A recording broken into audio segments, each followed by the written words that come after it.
Yo, yo, yo, it's PS2 Fat Boy and the Stone Samurai with a third episode of Two Fans Chat.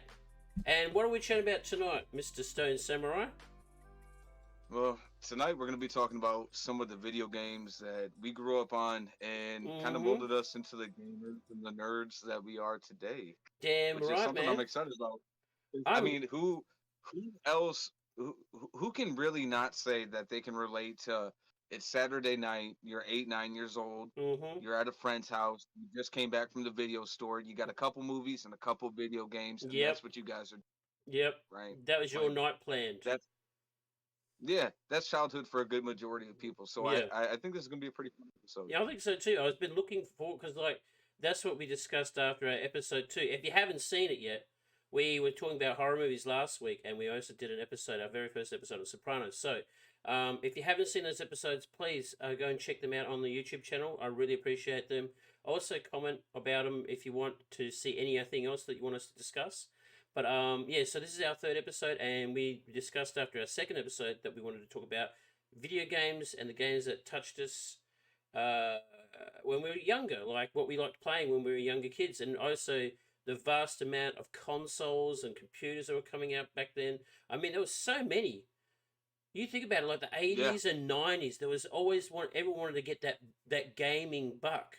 You know, probably not as much as it is now. Like you got your staples, you got your Nintendo, you got your Xbox, you got your PlayStation, and you got hmm your PC players. But back then, everyone was in it. Even like Panasonic even released a console. Even I think even Philips and there was just all these really crazy, weird consoles back in the day. And some had some gems. Like some had some really great games. Some only had like a dozen games and then didn't sell well and they died. I think it was the Saturn. Puma the Sega Saturn. Saturn. Yeah, I think it was Puma Saturn or something. It had like a dozen games, and a couple of them were real good. Mhm. And because the console was Well, very expensive, and it didn't do very well. the the Sega Saturn was a console that got a lot of hype for it because they had the infamous arcade shooter game, Yeah.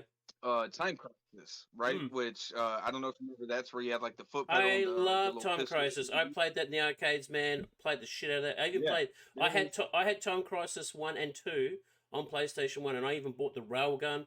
I played that for hours. Me and my friends were trying to yeah. get down doing scores, and that's another gaming genre that's not around anymore. Railgun shooters. Yeah. They used to be so cool. You can only play them in the arcades now. There's no Yeah, railgun I mean, shooters. shoot, you talk about Time Crisis, and then there was the sniper game where it had the Yeah, actual sniper rifle that was in the arcade yeah. thing, and There then was also my favorite, House of the Dead. House of the Dead. Yeah, that was Yes, so cool. that's my favorite. That was I so used to cool. love. I used to play the shit out of that. There was one called Yeah, House of the Dead 4. Me and Tyler played at Time Zone, which is like this huge arcade place in Australia. I don't know if they got time zones in the US. But I took my son in there and had this curtain there because it's really graphic. You can't, so they didn't let kids see it. So you go on there, there's this closed curtain then, and it's all dark, and it's got like this 3D sound. It was really cool what they did. It was really cool. And then me and Tyler played the Terminator one. They had a railgun Terminator, and you had those massive guns when in the futuristic part, and you shoot all the Terminators. That was really cool too. But yeah, you don't get like railgun games on console anymore. Like it's a very rare type of game genre. Though it's either first-person shooters or RPGs. That's pretty much what the staples is nowadays, isn't it? Or single-player stories. But I anyway, mean, yeah, retro that's game. That's for another retro gaming back as a child. That's what we're going to talk about. So, I'll ask you the question first, if you don't mind. yep. What was your Yeah, go ahead. first gaming experience that you can remember? Um, First gaming experience I remember Mm. was Nintendo had a 3-in-1 game where it was like this Olympic. It was one of the Olympic years, so it was an Olympic game Mm. that had like a Mm. placemat that you could get with it, and Oh, then it had okay. Duck Hunt and Oh, was that like all like three. Summer Olympics? I remember Duck Hunt. Yeah, I used Um, to. yeah, Yeah, that was it was cool. like Summer Olympics or something like that because you Mm. could put the placemat down, and I like that's my first memory of Mm. being a real young kid and Mm. I would be able to bother the fuck out of my parents enough for them to get the mat out and get everything hooked up, Run like a so I can bitch. play. Yeah. Because the thing is, man, like on the placemat, it Mm. was really cool. Like you could Mm. just set it down, and then you'd really have to Mm. fucking run. You'd have Yeah. to jump because it would be pressurized, and you'd Yeah. have to, And you're hit it. getting a workout. You know, you're Yeah, actually it moving. was cool. That's So yeah. it was basically Nintendo Wii before Yeah, Nintendo Wii. yeah, Uh, exactly. that, They were being innovative back then, which is that's one thing I'll give Nintendo. Like when they do come out with some really cool stuff. Not all the time it works, but most of the time it hits the. They're really good at making family orientated games where at party games. That's their niche. They do a yeah, really fun job of that's it. definitely their niche. Yeah. But the thing I'll say about Nintendo really quick that's frustrating is that they have this great technology and Mm, they're really innovative, like you had said, mm, but they rarely ever do anything with it. I mm, think the success of stuff like Pokemon and Metroid mm, and other titles like that, mm, Mario being one of the yeah. biggest ones.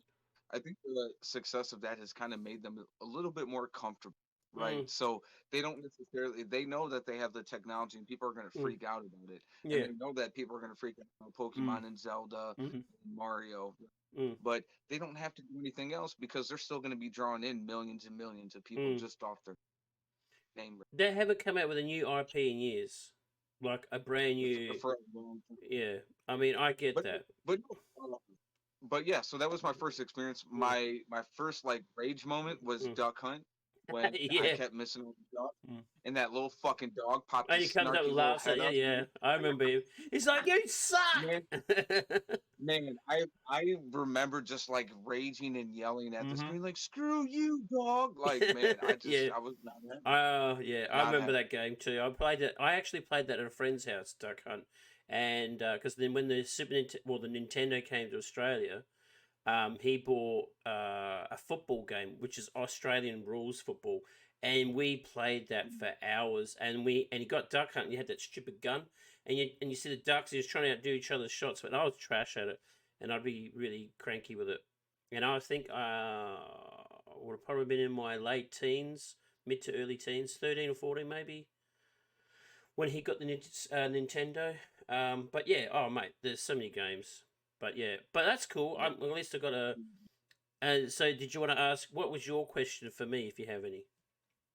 So my question for you is, what was the first game that you played that made you stay up longer than you wanted to be up?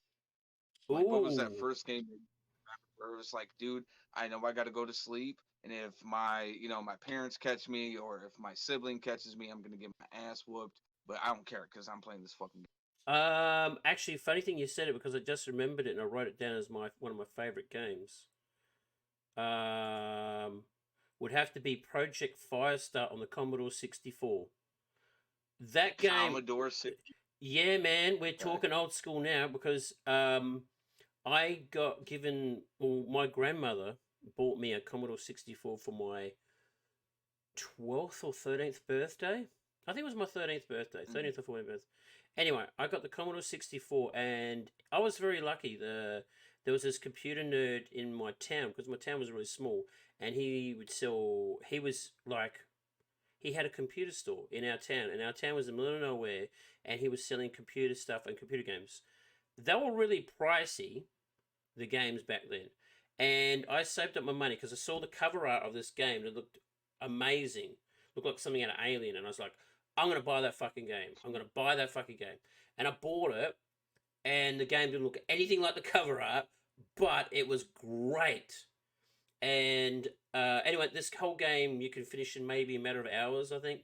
I can't remember. Like a few hours. But if you die, you got to fucking start all over again. That's the pain in the ass. Yeah. So my friend came over and I said, "We got to smash this game out. We got to complete it." So we kept dying, and what happens is this really cool bit in the game. End of the game, you set up. It's like Aliens, where you set up a bomb and you got to leave the ship, and you got the Queen alien chasing you through the whole entire ship that you've explored. And if you don't get to the door in time to escape the ship, you're dead. You got to start all over again. So we did this for like 6, 7 hours, and like 6 a.m. or 7 a.m. in the morning, playing this game, replaying it over and over again. Did an all nighter, to beat this game. We finally beat it, and we were like so jovial, and we took turns to see who'd get there. And when my friend looked like he was going to beat it, I go, "Oh no, he's going to beat it before me. I don't know if I can do it now." But he got killed, and it was up to me, and I just got it. But yeah, it was a Project Firestar, and I loved that game. I would love to play it again, actually. I might find an emulator, see if I can download it. But yeah, Project Firestar, and it was really graphic for a game of its time. You were trying to look for survivors, and you open the door, and they have this huge cutscene, but it was shitty, like, and a person with their arm ripped off, and the aliens look trashy. But if you open the wrong door, it'll give you a choice to open certain doors. If you open the wrong door, an alien will spot you and kill you instantly, and you're gonna have to go back to the beginning of the game. That's how really. That's kind of cool. It was really fucking hard. So, but you remember what door not to open next time. So you remember, okay, I don't, and so you'd write down notes. Okay, door 2, fucking aliens in there. So we'd write all this shit down. So, but that was a really great game, and I had so much fun and experience with that because me and my friends would huddle up and we'd like try and play this game and. Oh no, I'm gonna die! It's like, and then you find dead bodies, and then you find a gun. You can actually shoot the aliens, like if they're coming down the corridor. And if you didn't have a weapon, you'd have to keep running. But then you had to go in another room, and there was some good jump moments too. Like there was these glass cylinders, and these creatures were in there. And there's a scene where the hand comes through the cylinder and scared the shit out of me. So that was also my first scary horror game experience as well, because where I was jump scares. So. Before Resident Evil, Project Firestar, pretty cool game. Pretty cool game for its time. I'll have to go back and check that out. I'll find it for you. I'll find you a YouTube video. Okay, I'll ask you a question. Okay, who was your regular gaming buddy when you was growing up? Like, who was that someone that you used to hang out with all the time and game with? See, the thing is, that's kind of like a loaded question because the neighborhood I grew up in. It was always a group of us. Yeah. Like, it was were your croonies? You had like a. Yeah. So we had like most of the time, it'd be me, my best friend Matt, that I grew up next to. Yeah. Tara, Stacy, Treese, Russell. Yeah. Trying to think of who else. That was it mainly. We'd all oh yeah, and then of course I can't forget Jake and Chris. That's we would all just get together, man, and it would kind of like change. It was kind of like musical chairs for like whose house we would go to, right? Like over at Stacy and Russell's house they had Super Nintendo. Right? And at my house, we had the Nintendo and Sega, and then over at Chris and Matt's house, they had God, what was it? It wasn't the Commodore; it was the one after that, Atari, right? Atari Amstrad.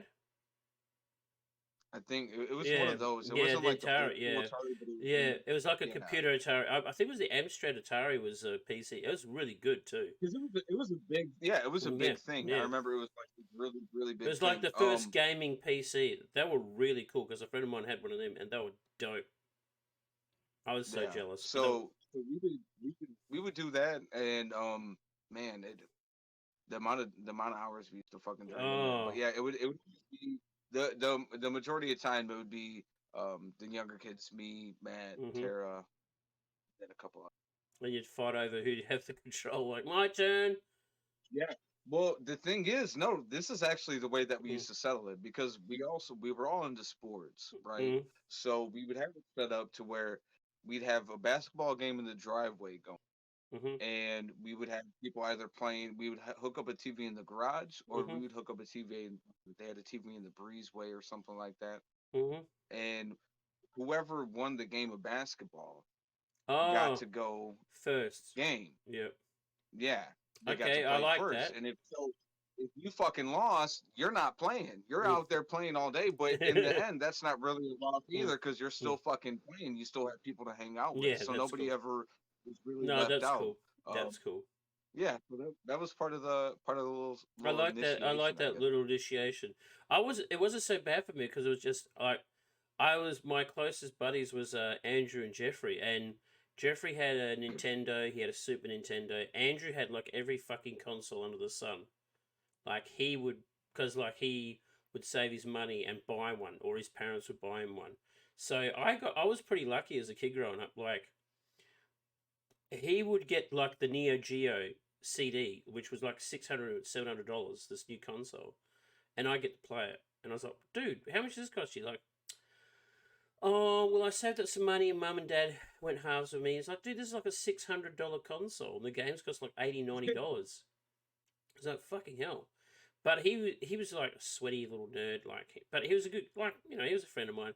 Anyway, and I had like the Commodore 64, I had an Atari, and then I eventually got a Nintendo, because like, but these are all pretty much like secondhand ones. I'd have to buy secondhand ones.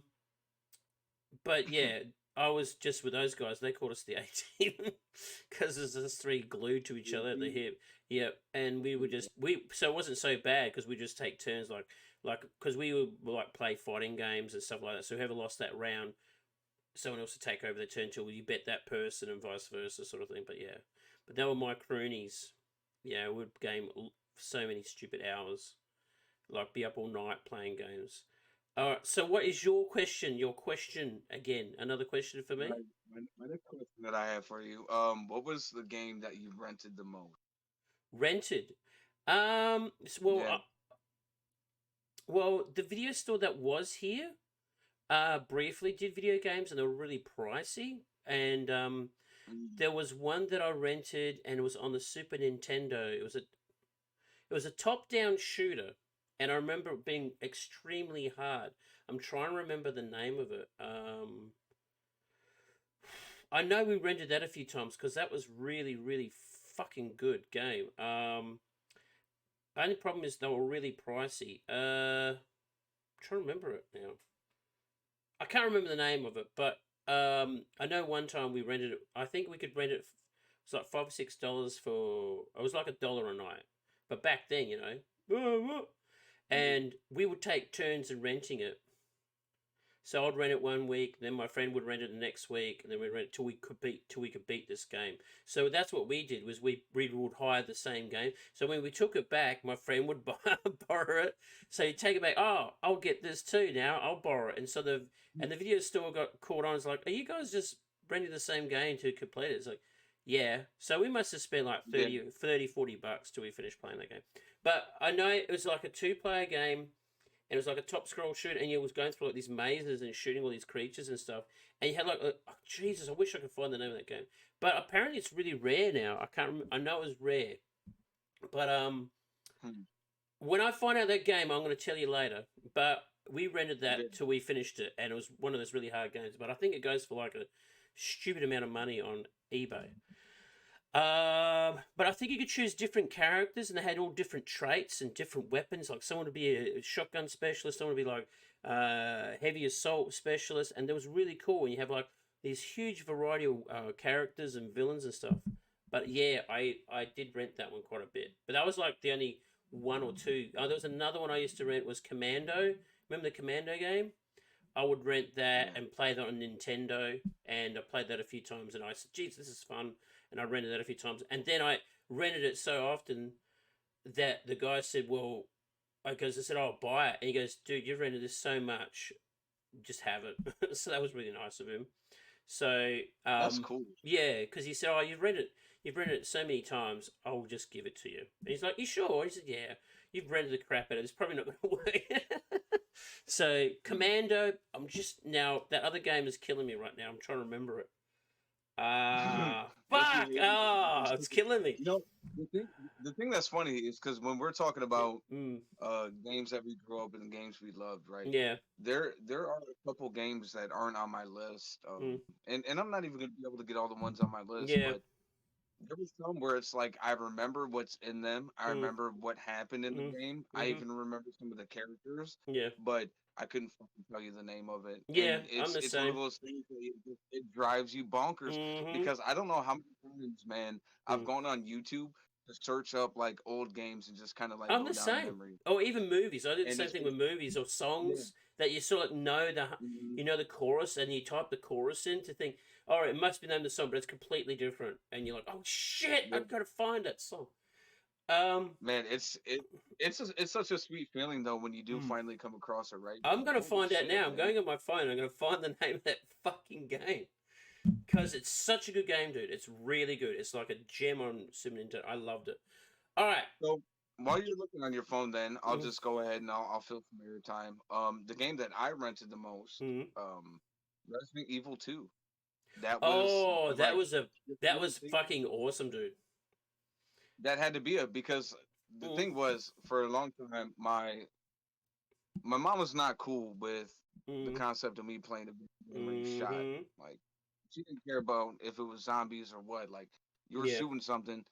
No. No, it's a Okay. no-no. Yep. So I was like, man, I talked her into letting me get the first Resident Evil. I got the Resident Evil director's cut. I Okay. remember that. Scared the piss out of me. It was really good. Mm-hmm. And Resident Evil 2 came out and my neighbors, the one I had actually told you about where we watched the Halloween movie. Yeah. Okay. Yep. The guy who dressed up in the Michael Myers outfit, he had bought Resident Evil 2 and he had the strategy guide for it. Yep. Now, some of the younger kids are gonna laugh at the idea of a strategy guide because it's like, hey, we have the fucking internet now. But before the internet, We used to get those things, man. I got them.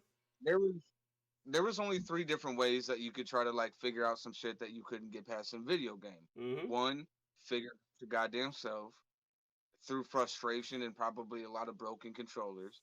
Two, find that gaming guru that's in the city because back then, like, if you were a good gamer, it was a lot more of a big deal than it is now, Oh right? yeah, Like, yeah. because there's a lot of back then it was a lot tougher. And then the other way was strategy guides. And Yep. strategy guides kind of developed in the way that PS2 was talking earlier, where when you would play a game in the past and there wasn't save points, okay, there wasn't any checkpoints, you Mm-hmm. couldn't load anything. You would have to play it all the way through. Yep. And a lot of times I can't tell you the amount of times I saw my brother's friends, they would have a notebook and they would get an RPG game and they'd open up their notebook like, okay, this is where we got to go to because they'd be playing the game for the third. And that kind of like instilled in me like, all right, I got to start making sure I take notes. And so those notes kind of started breeding these things called strategy guides, which Final Fantasy 7 players, people who grew up in the 90s and 2000s, like Mm-hmm. you will all very much say thank you to a strategy guide because I don't know what I would have done without him for quite a long. But yeah, Resident Evil 2, that was the game I rented the most just because man, the the opening cutscene for Resident Evil 1 was phenomenal, right? By far one of the best cutscenes Oh ever. yeah, it was excellent, dude. Um, Sorry, mate. I'm still trying to find Resident this Evil fucking 2, game. no, you're good. That's why I figured I'd keep doing what I do best, which is not shutting the fuck up.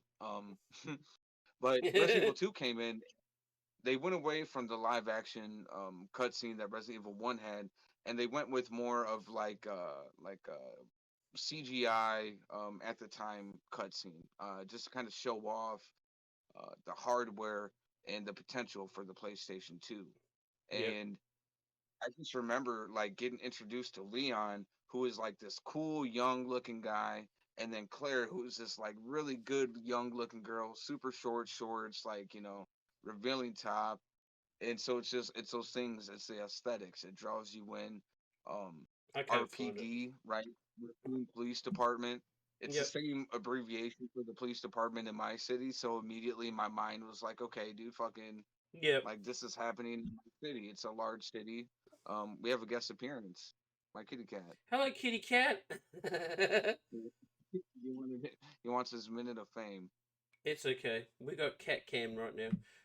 Yeah, Resident Evil was like that changed the whole scene, man. That changed the whole scene when it came to horror games. Like that was like the game changer. And like I played Resident Evil 1 and 2 on PlayStation 1. I remember buying the first one and playing that so many hours. I loved the second one even more, but I was quite partial to number 3. Speaking of that series, one game I feel that doesn't get a lot of love and it deserves it is, I know it's probably a blatant copy of Resident Evil, is Dino Crisis. The first Dino Crisis, I love that game.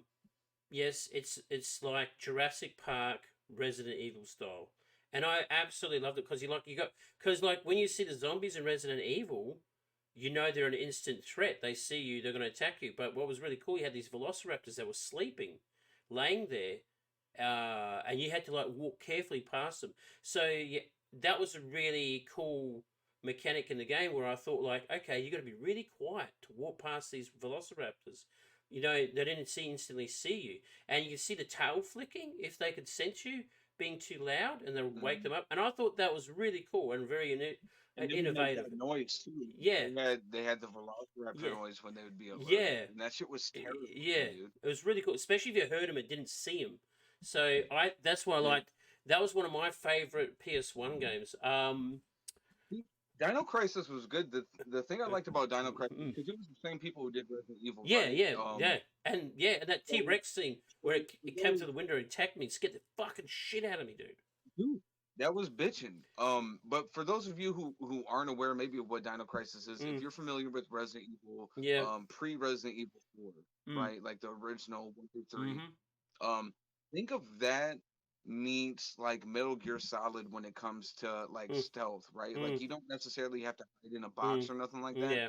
But Dino Crisis was a great game, especially for PlayStation at the time, because it wasn't a Resident Evil where you're running through a mansion. You'd have to go through a vent, Yeah. going through the Yeah. elevator shaft. You Yeah. go and do all this cool stuff.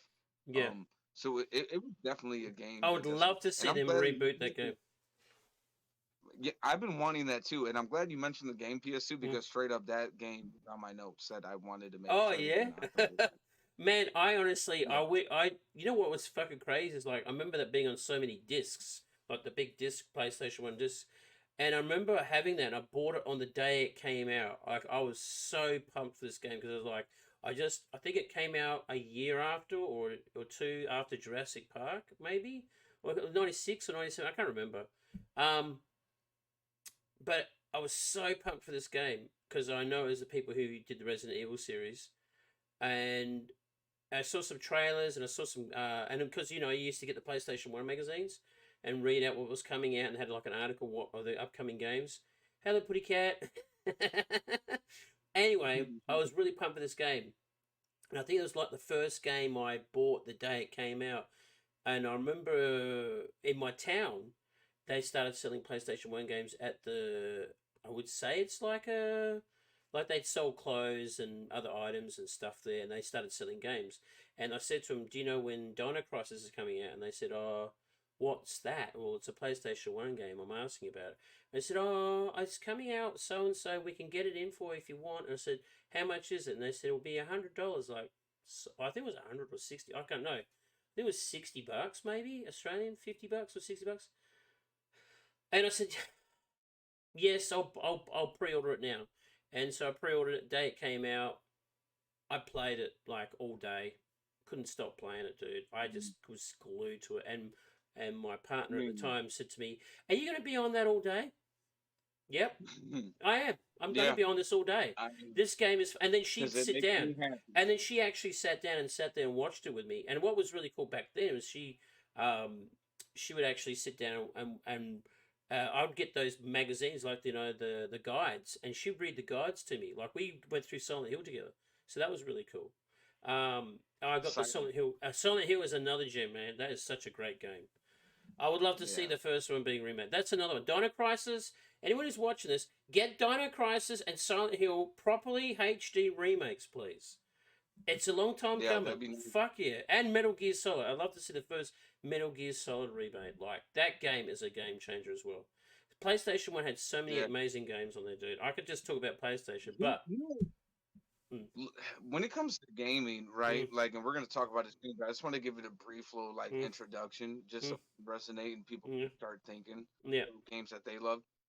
If you think about it, the years 1995 through 1999 for games were fucking phenomenal, man. You had blockbuster after blockbuster after blockbuster. That was the Final Fantasy VII, Tony Hawk, Metal Gear Solid. Yeah, Tony Hawk's, man. You'd be up all night playing the shit out of that game. It's just, I think it's because when the PlayStation 1 came out, it was like, hey, we got this idea, and we pitched it to PlayStation, and they're like, do it. So many games came out. Oh, look, there was a lot of trash. Don't get me wrong, but there was a lot of amazing games, like you said. Back there, man, I played so many amazing games. I remember being up to like 3, 4, 5, 6 o'clock in the morning playing Tony Hawk's 1 and 2 back to back, trying to get all those best scores. My thumbs and hands were killing me on the D-pad, and then playing Mhm. like all these. And also another game. Oh, excuse me. Another game I used to love playing when I was into racing games was Colin Mcrae Rally. I love that game because like this. Um, the mechanics of the car really felt good. But what was really cool is you actually had to go for your driver's license to go become a qualified driver. And I really like going through all the witches' hats and trying to do all this stuff because I thought this is something you wouldn't normally see in a racing game. They would just put you straight into the action. But this one said, no, we're going to put you through. And he would pass you, like, if you like 3 or 4 ticks or something, if you fucked it up. And each witch you hit would knock a point off. So it really made you drive carefully. And I really liked that. And I wish I'd brought this mechanic back, this feature in games. I think it was really awesome feature in games. Um, Hmm. so whose question was it next? I lost. Was it me or you? I think it was. I think it's on you. Okay. I think it's on you.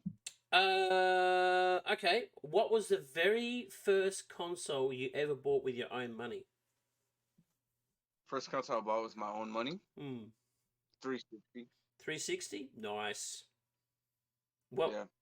Okay. And what was the very, very first game that you bought with your own money, if you remember?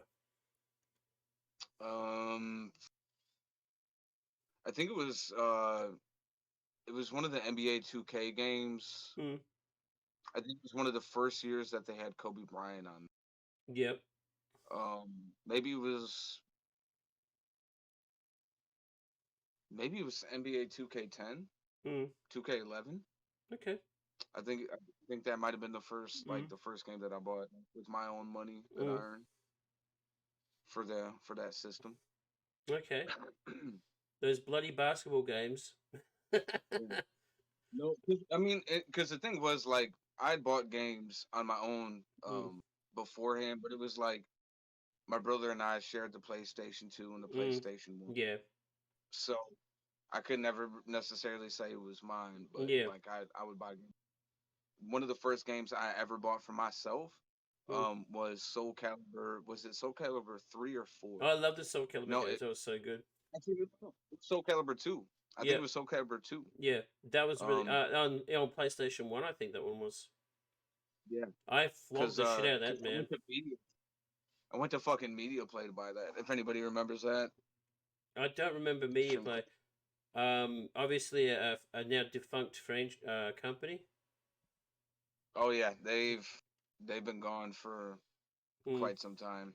That's the scary part now too. Like if you think about like everything that like disc or anything that now it's all digital platform, and it's killing a lot of these places Mhm. off, which is a shame really, because like I can't remember the last hard copy game I actually bought. I buy everything digitally nowadays. It's just convenient, you know, because I don't have to go to the store. I don't have to go there and buy it.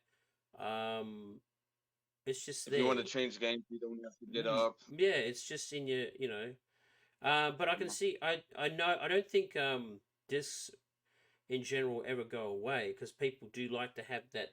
And I think the incentive is also by the companies when they come out with these limited editions with figurines and or these little special gadgets. People want that, so I don't think they'll ever go Mhm. away. But I think the stores will be less. There'll be lesser stores in like there might be only maybe 1 or 2 in the major cities, and you have to buy everything offline. So, um, Well, let's just be honest real quick before we go to the next one, right? mm.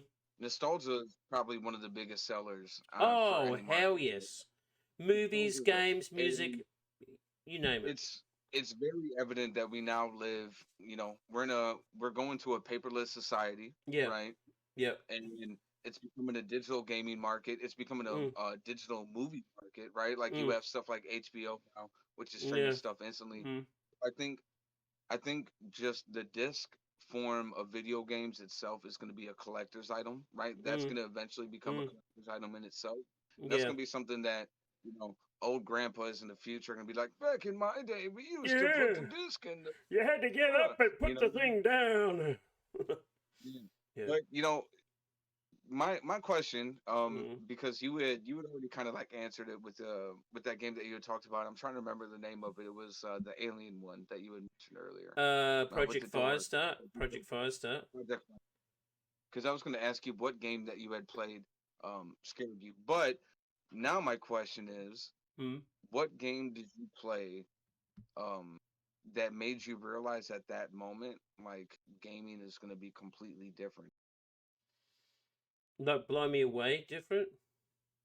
Yeah, like where it made you realize that not only that game changed you not only in a way where it's like it blew your mind, but just because of what happened in the game and how Hands smooth it ran, down. it made you Hands down. Metal realize. Gear Solid on PlayStation One. That game, like Okay. that game to me was like the interaction, the voice acting, the physics. Voice acting is really The good. voice acting was just brilliant. Like you never really heard like you heard good you've heard voice acting in games before, but to this level of voice acting and the interaction with the intercom was like all this animated Hmm. style, and also hiding in the box. The stealth in it was really good. The characters were memorable. Ocelot, Metal Gear, all these really memorable characters and like these major bosses, but it felt cinematic to me.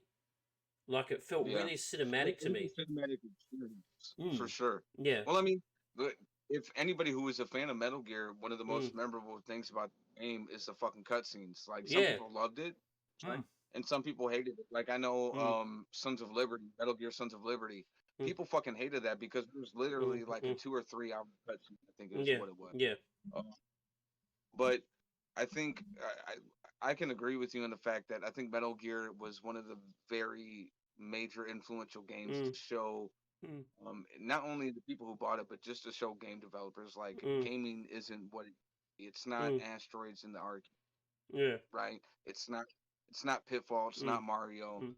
This is like Yeah. stealth But espionage. I think Um, everyone's got their own game that where it changed them. But I remember hearing all about Metal Gear Solid, and I had a PlayStation One recently, and I heard a good feedback. And when I started playing this game, like you can lay down, crouch, be stealthy, use a box to cover yourself, and also hide the bodies like of these people that you killed or knocked out was really something you would not normally hear of.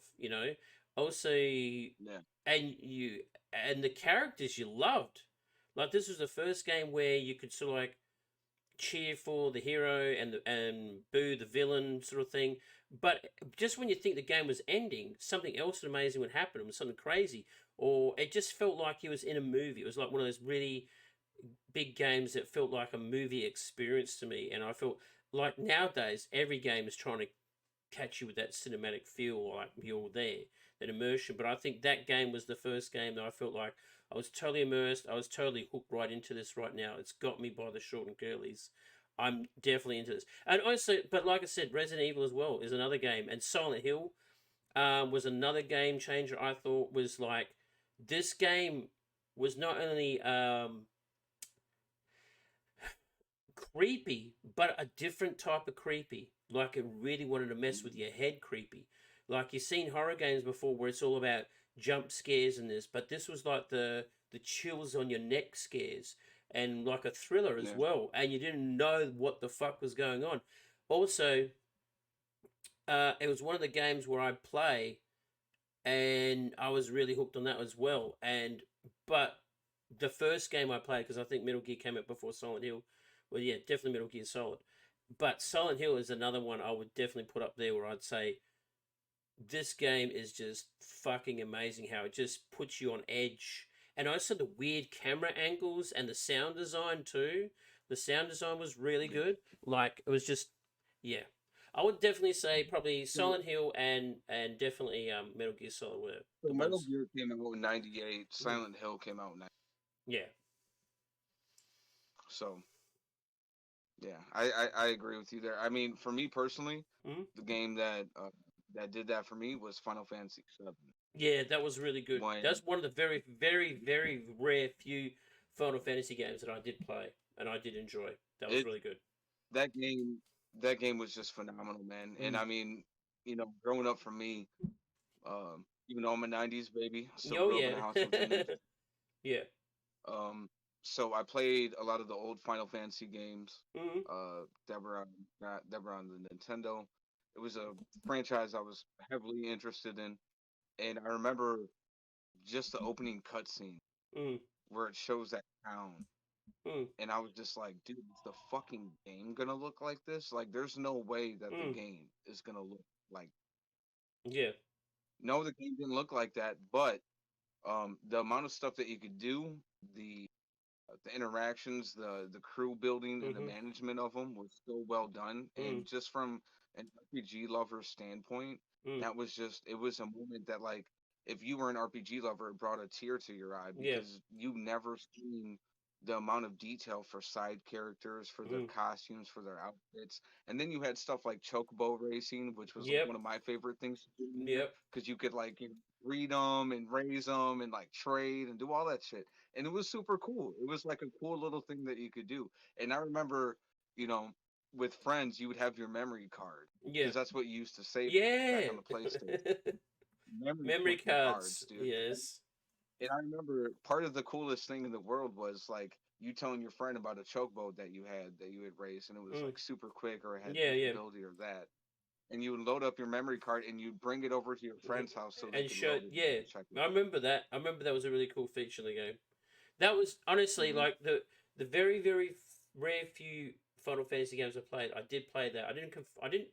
Don't think I finished it, but I played a lot of it with a friend of mine who had it, and we just took turns. But it's so um the voice acting that was really good too, and the cutscenes were just phenomenal. Such a big game. The Well, music one too. of The the music as well was amazing. Oh shit! You disappeared on me. Uh, whoa. Where'd you go, bro? Uh. Are you back, man? hello. Hello. You're back.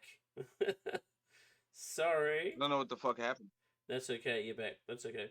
You, Technical you difficulties. did? Did you end that? Because my shit just randomly cut out there. No, no, it's fine. No, I'm still recording. It's all good.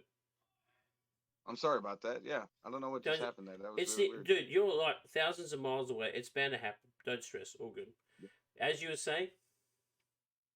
But no, the cool thing about that game too was you could straight up like name your own characters, right? Like you could Yeah. give their specific names. So it was a great way to kind of like envelop yourself into that Yeah. universe. But Yeah. yeah, Final Yeah. Fantasy That games was for a me, really man. That yeah. And you know what's amazing is that yeah, we're mentioning a lot of PlayStation One games. mm, Mm. Yeah. Okay. that was an influential console, and that did a A lot huge for one. the game. Huge one. Um. Mhm. But yeah, let's take it back a bit. So, um, you go ahead and hit me with your question I'm just because looking I at a believe. question. Mhm. Okay, what was the most iconic gaming moment you remember that got you in the feels?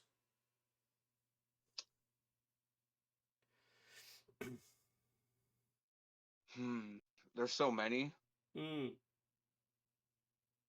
Fuck, dude, that's tough. One you can sort of remember as a kid, maybe, or young, or Yeah. maybe. Like right now, I'm having like a battle because there was a really fucked up moment in a game franchise I played a lot called Shining Force on Mm, Sega. yep. Um, man, I'll have to say Final Fantasy VII. Mm, When Ariel dies, when she yep. gets slain by Yeah. that, fucking gutted me, dude. Mm, And Cloud is kind of like you see the deflation. mm. No, that's a That good was one. tough. That was yeah, because there's so many moments. There is so many moments in games. Like I'm trying to even think ones right now. I'm just like back in the early days. But yeah, there's just so many moments, iconic moments in games. You just don't know how to get them all together or even remember one moment there and stuff. It's hard. So you got a question for me, you big sexy man?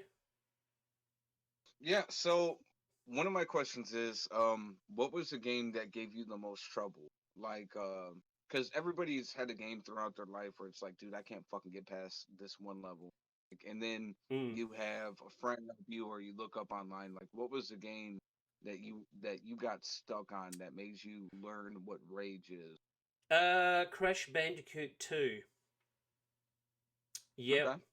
Okay. Because what happened was, when we were hoarding all the the diamonds in that game, Mm-hmm. found 99.9% of all the fucking diamonds, right? So we went through all the fucking levels to find that last diamond, right? Went through it Mm-hmm. several times, looked in magazines, went to every little area and found out. And guess what? It was a glitch in the game. Some of the copies of the game were missing that diamond. So I went through that fucking game maybe 3 or 4 fucking times, bought magazines, because there was no patches back then. You got the release of Mm-hmm. the game, and sometimes some of those games would have like a code missing and something was missing out of the game. I was one of those lucky ones. So what I did was I bought a copy. Oh no, I didn't. I borrowed a copy of a friend, and found the other diamond, and I saved it. I was like, done. And you can get the fuck out of here. But I went through, yeah, we went through that game like 3 or 4 times to find this diamond, and we couldn't find it. And I was like, what the fuck? And I got a magazine from the newsagents to find out where this diamond was. I said, it should be here. We got every other one. Why are you fucking here? And then I looked online, and not online. I think maybe online. I looked in the magazines, and the people. I didn't want to buy another magazine, so I'd be like looking through all the magazines at the newsagents. Are you going to buy that? No, I'm just reading an article. And then someone said that Yep, they I found. mean, it's cheap fluff. Yeah, I'm being a cheap piece of shit. And I'd find an article, and someone said that they've been trying to find the diamond, and someone said some of the games there was a code missing, and some of these diamonds were not showing up in the game. And they said, "Oh, if yours codes that, we'll refund you your game." It's like that. I'm not going to get a refund for this game now. I've had it for about nearly a year or a year or so. Yeah. So I just borrowed a friend's copy, did that mission, saved it, and like done. So that was good. But yeah, before days of Fuck patches. you. Right? Oh man, that was so terrible. Um.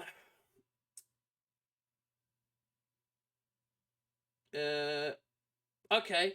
Here's my question for you: the most hyped game you was really excited for, and it turned out to be fucking garbage or a disappointment. Mm, God, there's a couple of them that come to mind. Mm. A couple of the Call of Duties, Mm-hmm. but I would say I think the biggest disappointment for me, Mm. Mass Effect Andromeda. Oh yeah, I played that, and I was like, what a fall from grace. Like the Mass Yeah, Effect series, that like I was never a huge fan of them, but I found there was too much talking. But I could see why people were so into those games, and I played a bit of Andromeda. And I was like, what the fuck did they do here? it was bad. That was one of my biggest letdowns. Mm. I think if we want to go back retro though, Mm. I would say Tony Hawk Underground 2. Yeah, yeah. More Tony Hawk Just games that were compared to coming the out, they were just getting really average then, weren't they? They were just more of a cash grab. But see, like the thing was though, right? Like Tony Hawk 1 and 2 were Mm. fucking great. Mm. Tony Hawk Underground I thought was phenomenal, right? Like you got Mm. to make your own skater. Yeah, The it was cool. storyline for it was Yeah, it had Bam Margera, who at that time it was was on a star everything. from Jackass, and he Yeah. had his own TV show, Mm. right? So like it was cool being able to have like that part of it. Mm. I have a lot of fun gaming memories on Mm. Tony Hawk Underground. Mm. But I remember Tony Hawk Underground 2, and it was a major disappointment, man. Mm. I had got it for Christmas, Mm. and this is back before you had to sit and wait for your fucking games to install. You could just get your game loaded up, and it would be fucking good to go. Ready to go. So I remember I opened it up on Christmas Day, Mm-hmm. and part of the ritual was we'd have to go to my grandpa's during the day and be with our family. Mm.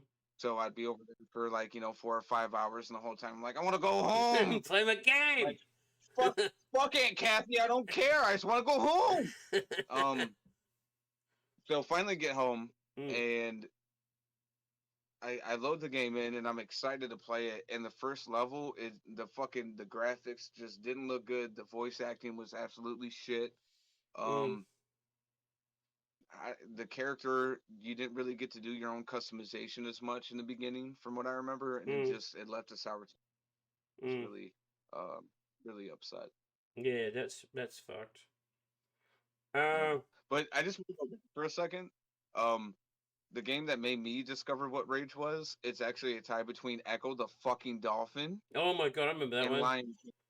Yeah, Lion King on Lion Nintendo. King, Yeah, Nintendo and Sega yeah, Genesis, dude. that thing was That brutal. shit was a bitch, Mm, dude. Because the thing, again, youngins don't understand. There wasn't any autosave. There wasn't any save point. If you fucking mm. died, you had to start all over. Like not just at the beginning of the stage over, A lot but of those like Disney games were like that. all. Yeah, those Disney games were brutal. Like you have a handful of lives, Yeah. and if you died, too fucking bad, start again. Yep. Yep. Mm, Start all over, bud. mm-hmm. And yeah, that game. I ended up getting grounded because of that game. Little Hirschmer got upset and might have broken the controller, and Mama Smirch and Daddy Smirch are like, motherfucker, that's a lot of money. You little bastard. And Yeah, yeah. dude, it fucking pissed me off. But hey, shout out to back in the day. Do you remember the Mad Cats controllers? You remember those? They Like the were cheap awesome, plastic. but they were good. They were awesome. But dude, the best part about it is like a sports game player growing up as a Mm, kid, you could fucking break them fucking things and go buy another one for mm, $10. And it yeah, was cool. yeah, It didn't matter. It yeah. wasn't your fucking 40 But $50 controller they that you weren't had. a bad controller though. They were actually pretty decent. No.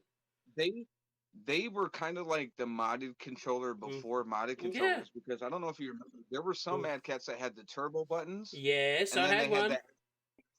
they had the Yeah, paddles on them, I had the turbo and one. that shit was Mm, yeah, that was a game mm, changer. I mm, remember on Resident Evil 2 with the mm, Mad Cats, if you have the turbo, mm. you could basically make the starting pistol a fucking automatic Yeah, one. yep. I Like you could remember just that. You could flick it to yep. whatever setting you want. Oh, because I had like a Mad Catz controller because I was like, oh, the PlayStation 1 control is, or I think it was the PlayStation 1 control was so expensive. And I was like, I'm not going to buy that. Hmm. It's fucking. And Mad Catz memory cards were good too. I had a Mad Catz memory card. Anyway, I bought this big purple, bulky Mad Catz controller. And I had like the turbo switch, and it was good for fighting games. Put turbo on, and your fucking responses would be Fucking way beat quicker. it. You I hear would kick, that? yeah, I would kick fucking ass or taking this. How come you kick my ass? I don't know. You must be crap at this. You must suck ass, my Oh, dude. mate, and that's another series. I used to play a lot of Tekken and a lot of Street Fighter, like Street Fighter 2 on Nintendo and Tekken on the PlayStation 1. They were my go-tos. I used to play the fuck out of those games. Hell Okay, so was that your question or mine? I can't remember what we just said. I think it was your question Okay, so that you, was on. yep. I'd asked about the race and then you asked one. Yeah, and so it's on me. A good question for you. Okay, so what was one of the first games that you kind of became like a savant, right? Like you picked up the game as soon as you started playing it, you were owning it, and it was a game that you and all your friends knew that you were good at. Like there were, if it um, ever became like trash talk, like you had the upper. actually, I would say Tekken. I was really good at Tekken. Back in the day, Yeah. I was OP on that game. Like Tekken 1 and 2 and 3, I would I would go ham on that. Like I could hold on the D-pad and use one hand and beat people with just the D-pad. Like just move, and then just press a button instead of having two hands. I was really good at that game. And then because I was always into fighting games like Street Fighter and Mortal Kombat. Even though I liked more Street Fighter than I did Mortal Kombat. I didn't really like the mechanics of Mortal Kombat because it felt a bit like, I mean, the finishing moves were pretty cool, but I don't know. I always felt the controls were a bit janky for Mortal Kombat. But Street Fighter's controls were control scheme was really good. I liked it, and then Tekken came along, and I really liked their control scheme. Like it felt really good. It felt sort of similar to Street Fighter, but a bit more simplistic, and it was easy to pick up. And then I'd play that, and then start owning my friends with martial law. I'd be martial law and who else would it be? Yeah, I think it would main martial or yeah, no, Paul, was it Paul? Paul or one of it. I need to get these characters right, but I'm pretty sure it was the Bruce Lee looking dude, and I would just fucking annihilate. And Yoshimitsu, the guy with the sword, I'll go ham on him, and they'd get really pissed. I said, dude, I'm not playing anymore. They'd get, I said, let's play Tekken. No, not playing Tekken. You just kick our fucking asses again. So they get the shits up. It's like, okay, we'll play something you want, but if I win, we'll play Tekken. Okay, the camera's gone again. What the fuck? What the hell? Come back, Hershey. Come back. I've lost you again. Sorry about that. That's Technical issues tonight, man. Yeah, it's okay. All good. This is what happens. It's all unscripted, apart from the questions that we have happening. Thanks for watching, you guys. Yeah. But yeah, Tekken would be my go-to game. Like at the end of it, dude, like that's one thing I don't mind like when shit fucks up like that, because honestly, I'm so tired of seeing fucking polished turds, dude. Like that's all it is. We're right? definitely not a polished turd. What turd you see here is what you get. Runny, big, chunky turd with corn hanging out of it. Unflushable. Smashing it with paper towel. All right, so what was your game then? What was your game that was you realized that, yeah, man, I'm pretty fucking OP on this? Shit, it would have. God. What was the Street Fighter that had Fei Long? It was Fei Long, like the Bruce Lee type dude that you were just talking about. Was it Super Street Fighter 2? Yeah, I think Super Street Fighter 2. Fei Long was awesome, I was pretty. I was pretty young, and like a lot of neighborhood kids I hung out with were older, but like I'd always be like, and so like they finally did.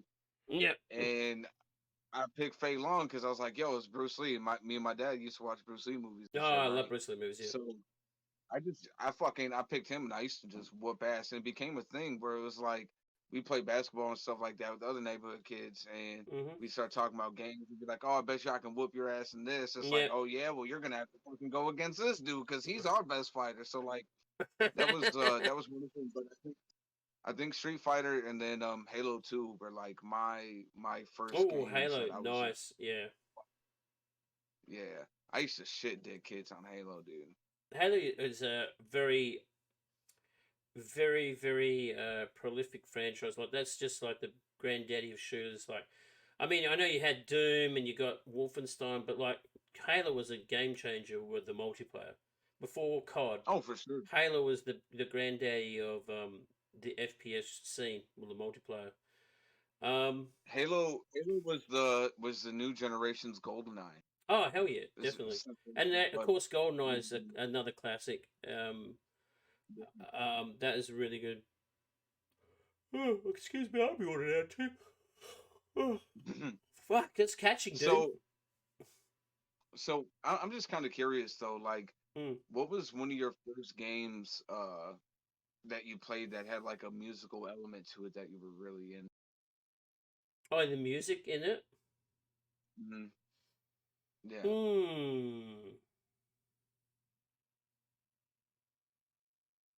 Well, it's still like catchy. I would like the music.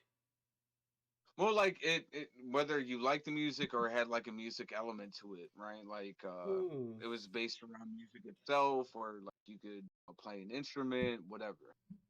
Oh, okay. I'm just trying to remember the game now because there was a game that I liked. Ah, Ico on the PlayStation 2.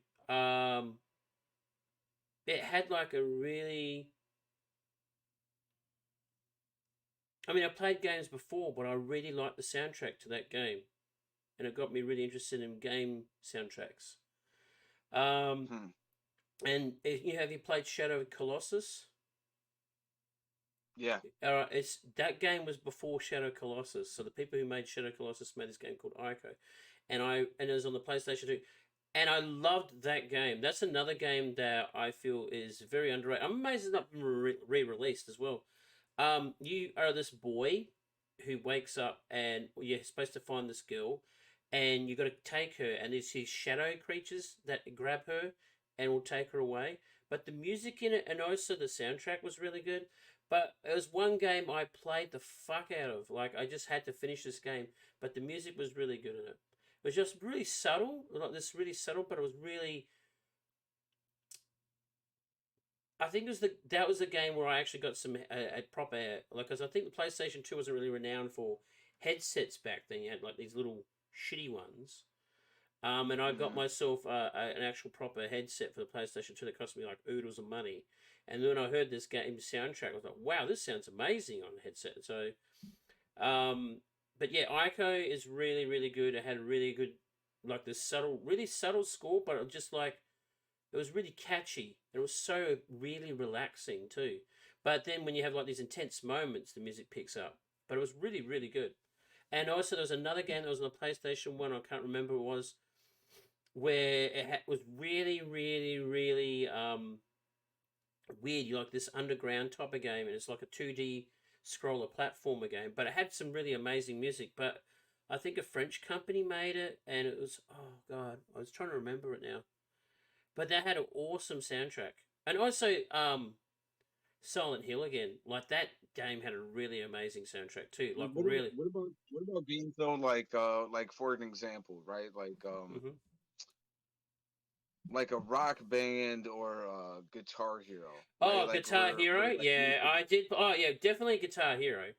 I remember playing that on Christmas. So Oh, dude, that game was no, awesome. those are great games. But I think there was a game that came out on PlayStation. I'm trying to let me double check on the year. Was it Parappa Rapper? Yeah, Parappa the Rapper, dude. That one was Parappa awesome. the fucking Yeah, yeah, 1996 yeah. I remember that. is the I year. remember playing that one. That was good. Yeah, That was actually that good.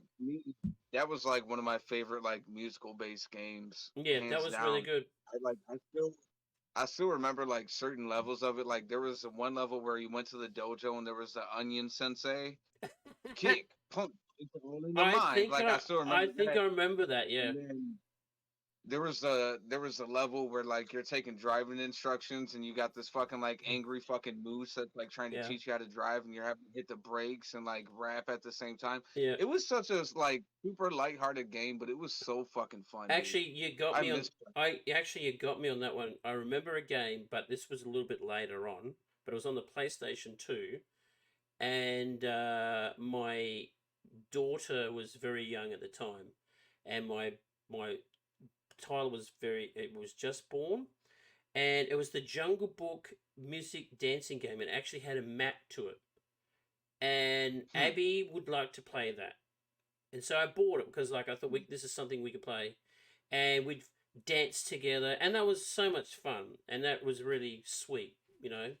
Playing this little game with my little Abby, who was 4 or 5, and he said, "Dad, can we play this again?" I said, "Okay." And I'd get a workout because the mat was not renowned for its response times. You'd be stamping the fuck out of it with your foot, but it was fun. But we had fun, and you sang the songs, and it was cute. But I did remember that. That was actually a really good interactive game, and that was on. That's cool, dude. Yeah, That's a really cool fucking memory. yeah, that was really cool. And you know what was really cool about that game is the guy who did Mumbo Number Five.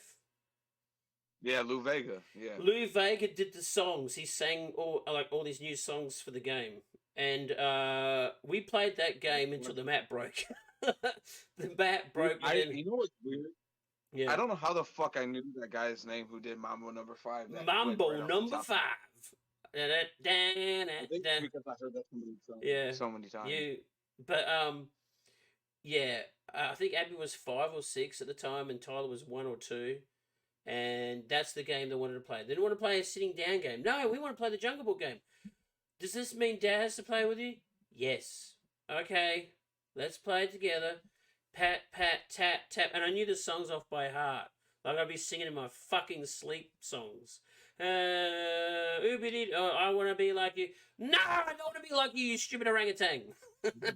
But when the map broke, oh, damn. Oh Oh, man, and then they said we we just can can't play. play it anymore. Oh, and then they found that they could play it on the controller. Like you can actually use your hands. So they were just playing with their controller, using their buttons and stuff. But yeah, that was probably a musical game that I started getting into quite a bit. But that was more Abby and Tyler's influence, little nerds. But yeah, that was cute. Um, What would be one of the most hardest games you played as a kid growing up, and you and your friends would just try to ace it all the time and fail miserably? Um, shit, dude. One that like we'd pass controllers back and forth Mm. on.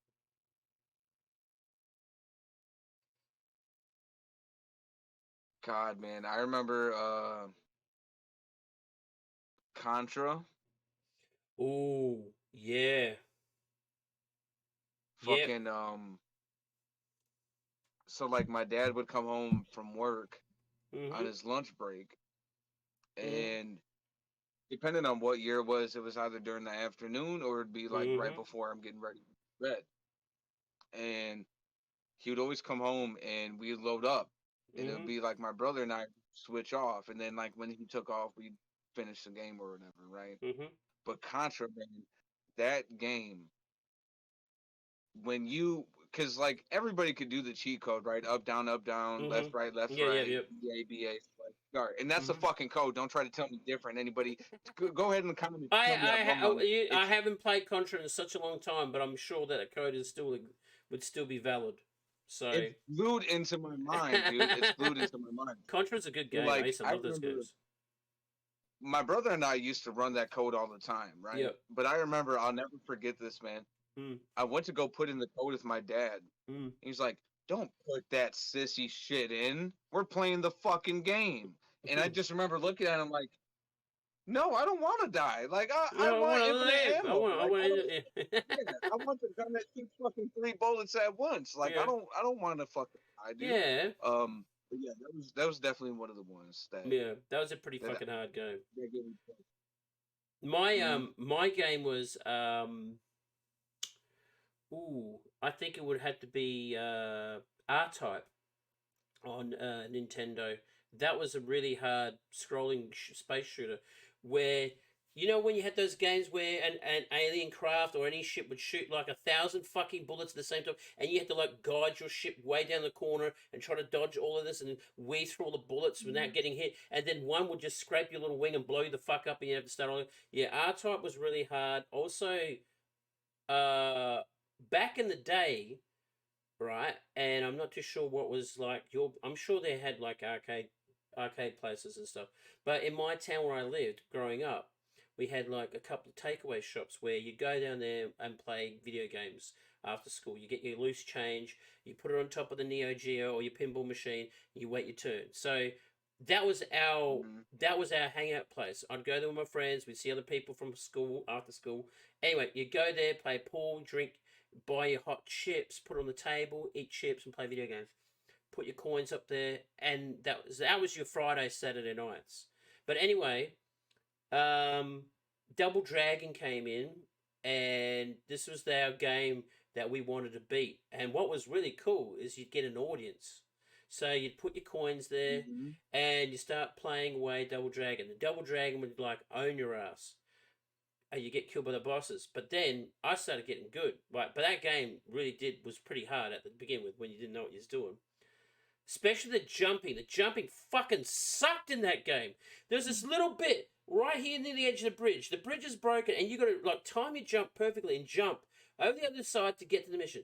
Your character didn't have like any reflexes when it came to jumping. He'd jump the most shittiest jump and jump in a pool of water that was like knee high and die. And I would get fucking frustrated because I'd waste like 40, 60 cents, a dollar's worth of coins just to go through that fucking jump. And then I Yeah. worked out the jump. I sussed out the jump. You had to like wait really to the last second, then I got it. Anyway, I remember that time I had put only one 20-cent piece and I hadn't died yet. I was going through this whole game. Started getting an audience. Oh, PS2 before then was not called PS2, but my actual name, Eric. Eric's going to beat Double Dragon. I'm playing away there, and I got to the last epic room. You're in that room with all the bad guys, and you see the main bad guy. I think he's all dressed in yellow, and he's got this massive gun, so you can like dodge him and weave him. Then you kick the shit out of him. You save the girl. Everyone's clapping and cheering. Yes, let's go. And then I said, "Yeah, I feel fucking boss." and I had the highest score. I was like, boss, for about one day, and then the next day someone beat my score. But for a whole night, I was the dude that beat Double Dragon. So So I you're the thought guy. So you're I the was, guy, you know? yeah, I was like, yeah, I'm a fucking celebrity motherfucker.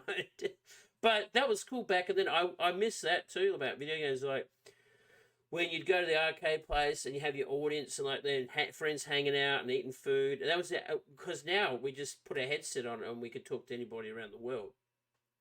You know, it's changed now. It's still really cool, but back then, you know, you'd hang. Oh, where you know, you go after school. You say, listen, you want to go to the takeaway shop and play some video games afterwards? Hell yeah, I'll get some. And you know, how many coins have you got? Like, and you go halves. Like, okay, I got $5. You got $5. We all got like $20. Okay, we'll get like, and you know, you're like bunch of bank managers. Okay, so if we get like $2 worth of chips and a big Coke, and we all just put our money in on the Neo Geos and we play all the games, then that's our night, you know, and that's what we do. We buy like a big bunch of hot chips and a big Coke, ask for some plastic cups because we're stingy cunts, and we'd be there for a few hours. So that was really cool. But yeah, I do really miss that hanging out, and then you'd eye some girl there. Oh, she's cute. You're a nerd. You play Yeah. video games. Back then, if you played video games, you was considered a nerd, you know. But nowadays, it's like, Yeah, video games wasn't it wasn't an accepted thing, right? Like no, no way. if if you were somebody who didn't have big ass glasses and wasn't into like astrophysics and Yeah, shit like that, yeah, if you play video games, people will make fun of you and call yeah, you a nerd. Like yeah, they tell you to fuck off and go get a life, mm, right? yeah. But now And it's the other way that's around, one dude. thing yeah, but that's why like I'm actually really happy with what gaming is. Not to get too far off track, but like Mm, just looking at back, you know, games have come a far way, not just in graphics mm, and innovation design, but just the way that they're perceived. Right? We still have, you know, the stupid fuckers out there who are like, video games cause violence and blah, blah, blah. yeah, Like that's we're not talking about those fucking morons. They get enough yeah, life today. They don't need any more. yeah, But the one thing that's been nice is that it's now an accepted thing socially when you tell someone I'm a gamer, right? mm. Because everybody games. You You know, could be your gaming on dad your games, phone, your mom games. your tablet, or your phone, your Yeah. tablet, console, PC. Everyone has done it. So when someone says, "Oh, you're a bit of a nerd," and I said, "Don't you play Candy Crush on your mobile?" That's technically gaming. Like if you're playing something that it's taking your mind off your day, like for half an hour to an hour, and it could be Candy Crush, it could be collecting gems,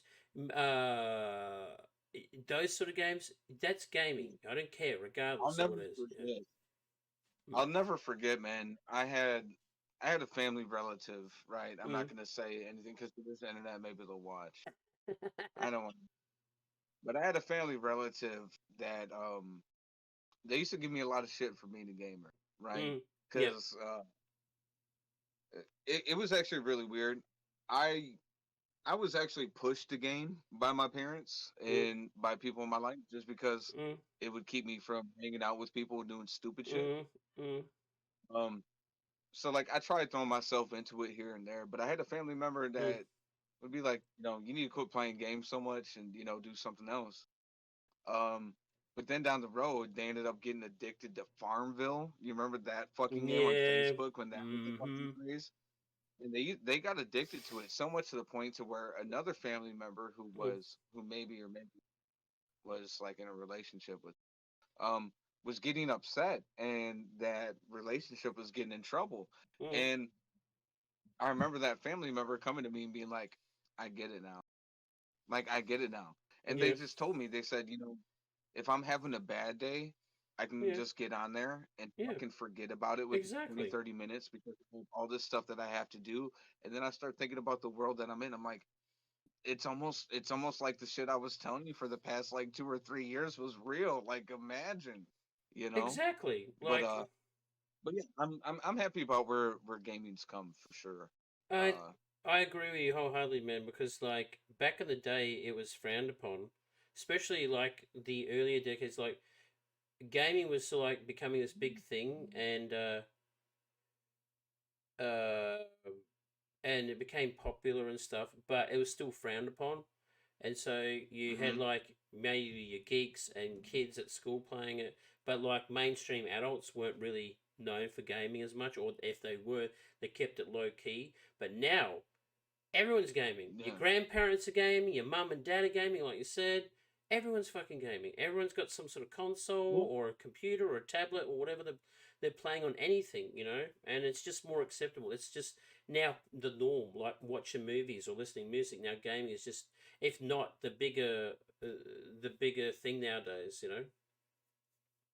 yeah, and I mean, I just want to say for a second too, like here we Mm, are, kind of like whining about how tough it was to come out as a gamer, mm, but I think anybody who can understand that sentiment even mm, more to an extent mm, would be women that are in the gaming industry, right? Whether they work for gaming mm, companies or they play games themselves. mm, Because let's face it, right? Like in the gaming culture, mm, right? Like if we want to call it, mm, um, the concept of girls gaming is kind of like it's still it's not necessarily a foreign thing now, but mm, 5-10 years ago it was still kind of a foreign thing mm, where it's like girls don't fucking play mm. video games, and that's not excusing that kind of mentality or necessarily saying that I Yeah. believe in that, Mm, but it was a common conception. But now mm, um everybody, right?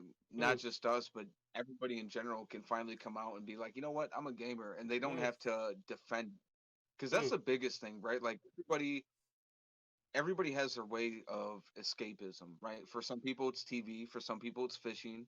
For some mm. people, it's fucking bitching and moaning on Facebook, right? Yeah, a lot of them. And yeah, um, but I think really like as long as it keeps people from hurting somebody else and keeps them from hurting themselves, Mm, uh, mm, let them do it. Let them enjoy it, Yeah, be right? Like themselves. Yeah. the world is stressful enough, man. Like if somebody wants to load up and Mm-hmm. play, and it's just so, and that's why I think it's so important, just because now, so many people are able to have not just that outlet, but what gaming is able to bring Mm, altogether. Like because of games, we're having this moment right now, mm, right? Like yeah. we're talking to each other, talking about our childhood, not just games, but our childhood, and people listening to it are listening because they met us Mm, through a game, and it's just when you start to see the interconnection and the camaraderie and the community that comes from gaming, you start to understand why it's become such a fixation and part of our. yeah. No, that's true, man. That's true. It's like I said, like when you said before, nostalgia sells, and how to Mhm. get to someone is when you talk about what did you do in your past, and not only that, with nostalgia is like, you could remember a game fondly because like who you played it with, like and at that time, with your best friends or maybe a parent played it with you, or there was just some profound moment with remembering that game that hits you. So, but like you said, um, gaming nowadays is more acceptable. It's more the norm. But back then, it wasn't so much. If you said you was a gamer, you was like you said, a nerd, a dweeb. And I remember being picked on for gaming. When I was a kid, like in the 80s, like if you was a gamer. So do you play any sports? Because I wasn't a huge sports person, but I like playing games more. And I said, "Oh, I'm not really into sports. Oh, what are you into? Oh, I like gaming. Oh, what a nerd. Like, oh, what a loser. And so you kept that to yourself. And so what do you do with your pastime? Oh, just watch TV or movies. And then that was more acceptable. But the moment you Yeah, said a game or you got a console, but then when if those people came over and played games with you, they could sort of understand why, because like you had it like I think that's one of the things about gaming that overall is totally different from music and movies is you're part of that experience. You choose what happens. You're part of it, and that's where I think games will always have that really more way of connecting to you. Like, I mean, you can read a book but those pages were written there. Those words were put in there. You watch a movie, but it's already happened. You know the outcome. And music, same thing. These notes are written. The music's been played. But with a game, you're part of the experience. You choose where you want to go and what paths you want to go. It gives you options and you can replayability. So I think that's one thing about games where it has that high edge to other entertainment. Is like you can choose where you want to go. There's there's multiple experiences in it, you know. So that's one thing I love Mhm. about gaming is like, especially when the game has multiple endings, you might have changed it this way, but maybe you want to change it this way. Like, and also finding Easter eggs in games as well. Like that's another profound thing. Like there's some games that people have just found Easter eggs to within 5 or 20 years of their release. Someone's put it in there and someone's gone over it and found an Easter egg. So these little things that these games do, like to make you replay them over and over again, or just smash them with friends like multiplayers and stuff. That is an amazing thing. That is a really amazing thing because you have that connection with your friends or your family or your loved ones. And that's one thing what I love about gaming is just what it does is it brings people together. Sometimes, yes, it can be toxic, but when you got people that you love playing games with, like you as one of them, where we just get to hang out and talk shit and have a bit of a laugh, that's a great experience because there's been so many countless times where you and I have played games together, whether it be Rainbow Six Siege or Star Wars or Call of Duty, and just have a bit of a laugh at our own expense, but we're enjoying the moment, Mhm. you know. So that's what I love about gaming is what it does. It brings people together, having a good time, having a few laughs, drinking some Mountain Dew and eating some Dorito chips. Getting all fucked up. Hell yeah. Yeah. Um. So then my question for you, Mm-hmm. um, what was your? It's a two-part question. What was Okay. your favorite game for Nintendo, Mm-hmm. and what was your favorite game for Sega Genesis? Ooh. Nintendo. And if it's too hard, you can do it by genre for like each. No, I would say with Nintendo, I would say Donkey Kong Country was really one of my favorite. That one Mr. and Kong.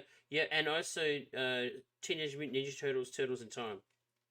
Love that Turtles game. in fucking time, dude. Dude, Yes. that Mm-hmm. game really was awesome because what I liked about that game is the co-op. Me and my friend Jeffrey would Yeah. play the fuck out of that game. Doesn't matter how many times we finished it, we would replay it again and again and again on Super Nintendo. And on Sega Genesis, Wonder Boy, bitch, that was my jam. I Wonder loved Boy. I loved Wonder Boy, and I think Wonder Boy and Ghosts and Ghouls I think was on Sega. Oh no, Splatterhouse and Wonder Boy. Wonder Boy I just loved. Such a great Yeah. platformer. It was so cool and really I'm hard. surprised. I'm surprised you were actually able to come up with those that quick. Cause like for me personally, man, like Nintendo, it's a little bit easier for me to come up with one quick, just Mm, because like I had a couple years on Nintendo, mm, but by then we ended up doing Sega. mm, So like most of my games are like mm. Sega.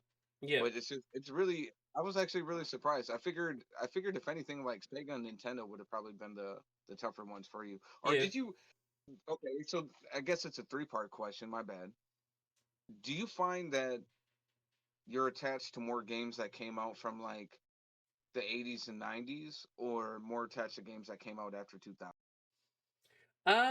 Probably I would say more 90s to the 2000s because like the ones where we haven't really touched on was like the PlayStation 2 games. There was so many games on PlayStation 2 that I thrashed, like Crash Bandicoot, Jack and Daxter. Man, I fucking flogged that game. Jack and Daxter was so Yeah. good. Yep. And then also Metal Gear Solid 2 was another amazing game. Although I never, yeah. Also, Time Splitters, hands down one of my all-time favorite shooter genre of all time on PlayStation 2. Time That's good. Splitters 2, Time Splitters 3, original Time Splitters. I played the living bejesus out One of of those the games. best shooters I think, like PlayStation 2, man, Mm. Medal of Honor Rising Sun. Because that had a Yeah. multiplayer Oh man, Medal of Honor was mode. so good. Yep. Shin. Medal of Honor is Mm. a great Mm. series that kind of just Mm. died out of nowhere. Yeah, well, One gem though that I want it did come back. Yeah, Medal of Honor Frontline. Remember that opening scene when you're in yeah, Doom? That game too was another cinematic experience where it's like, that was whoa, PlayStation 2's just coming out with the big a- guns. one game though that was a bit of a hidden gem Mm, for PlayStation 2. I actually played it on stream mm. several months ago. The Warrior. I love the That Warriors. game. That's a gem, That dude. game was Mm. fucking bitching. That Yep. game was awesome. The Yeah. fighting in it Yeah. was phenomenal.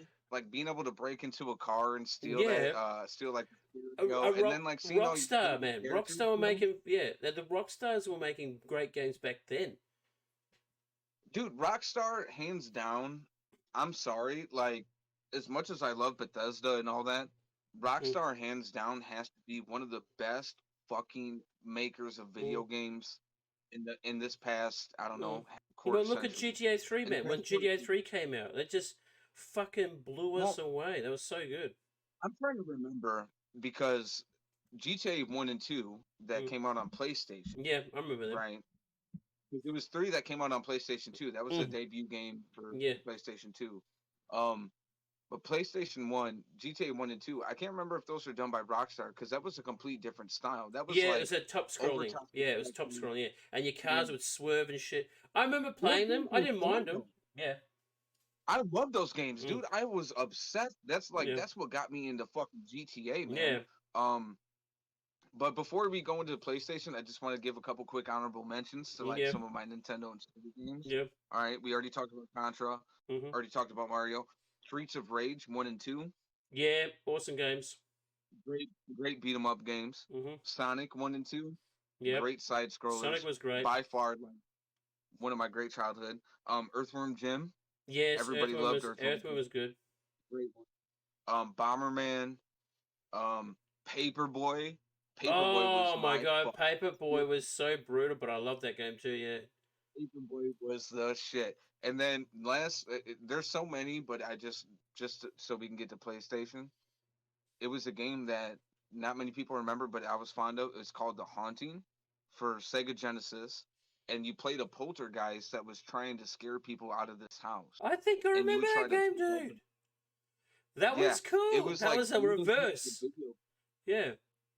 Yeah, I remember that. That It was was so good. fucking cool, That was really good. really fucking cool. Speaking of And then yep. No, you go. Shining, one last one, Shining Force 1 and 2, by far probably the best Mm. RPG on Sega Genesis. Mm.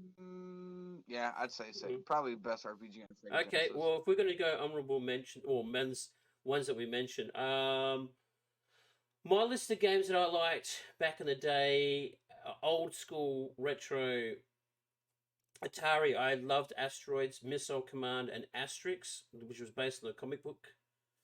On the Commodore 64, of course, Project Firestar, and a game called Speedball, which was this really highly addictive sports game set in the future.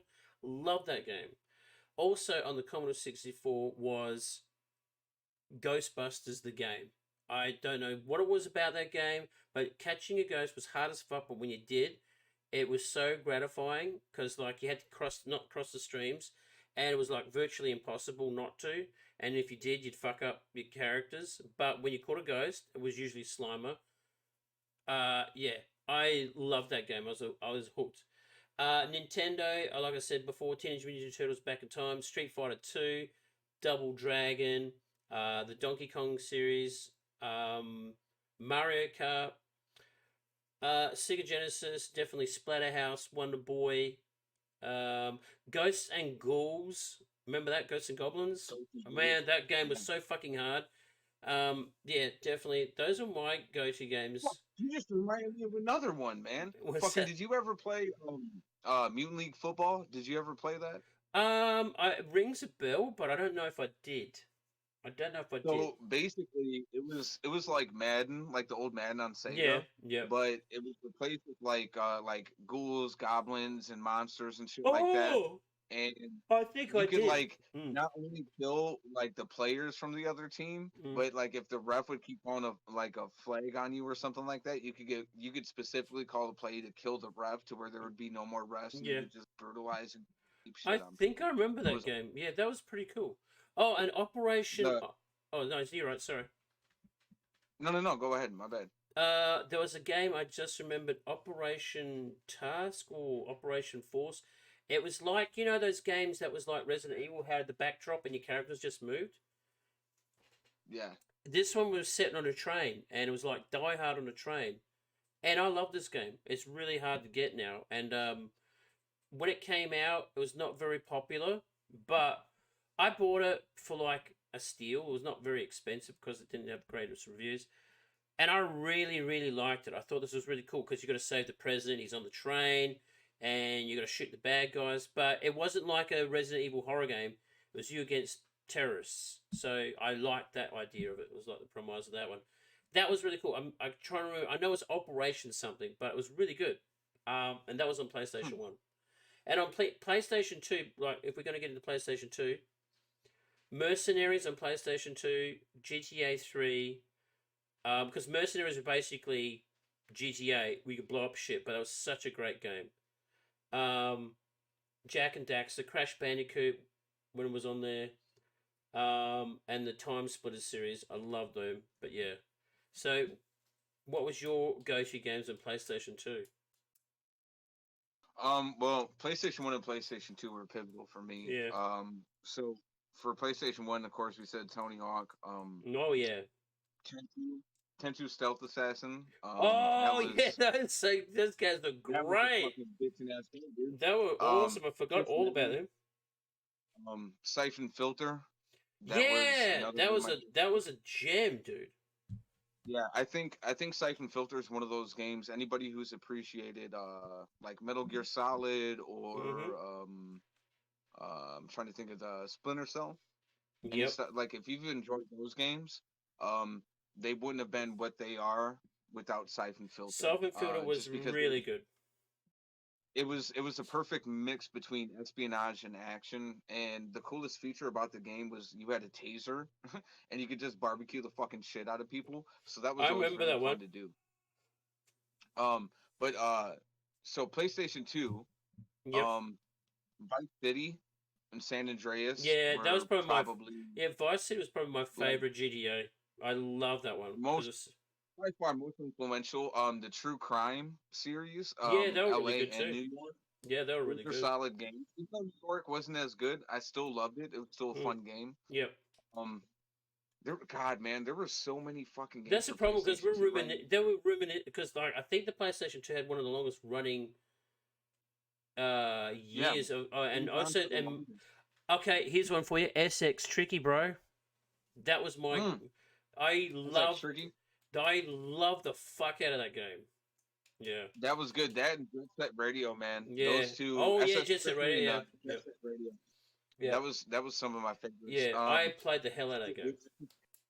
Fine, and I'm forgetting it already. And SOCOM Navy Seals was one of the first multiplayer experiences I had on the PlayStation 2. I got hooked on that game bad. Yeah, because that was a game that you had the headset and you could control the AI with your headset. I remember buying that game, dude, that SOCOM Navy Seals game, and because like I said, oh, well, let's go online, and I thought, because we just got ADSL, and I was really excited. And so when you heard people talking in your ear, where you from, man? Oh, America. Oh, shit, I'm from Australia. This is so cool. And the ping was fucking trash, but you didn't care, and you was like barking orders at each other and stuff. It was so cool. I loved the experience of that. Like, that was a really good multiplayer experience to me on the PlayStation 2.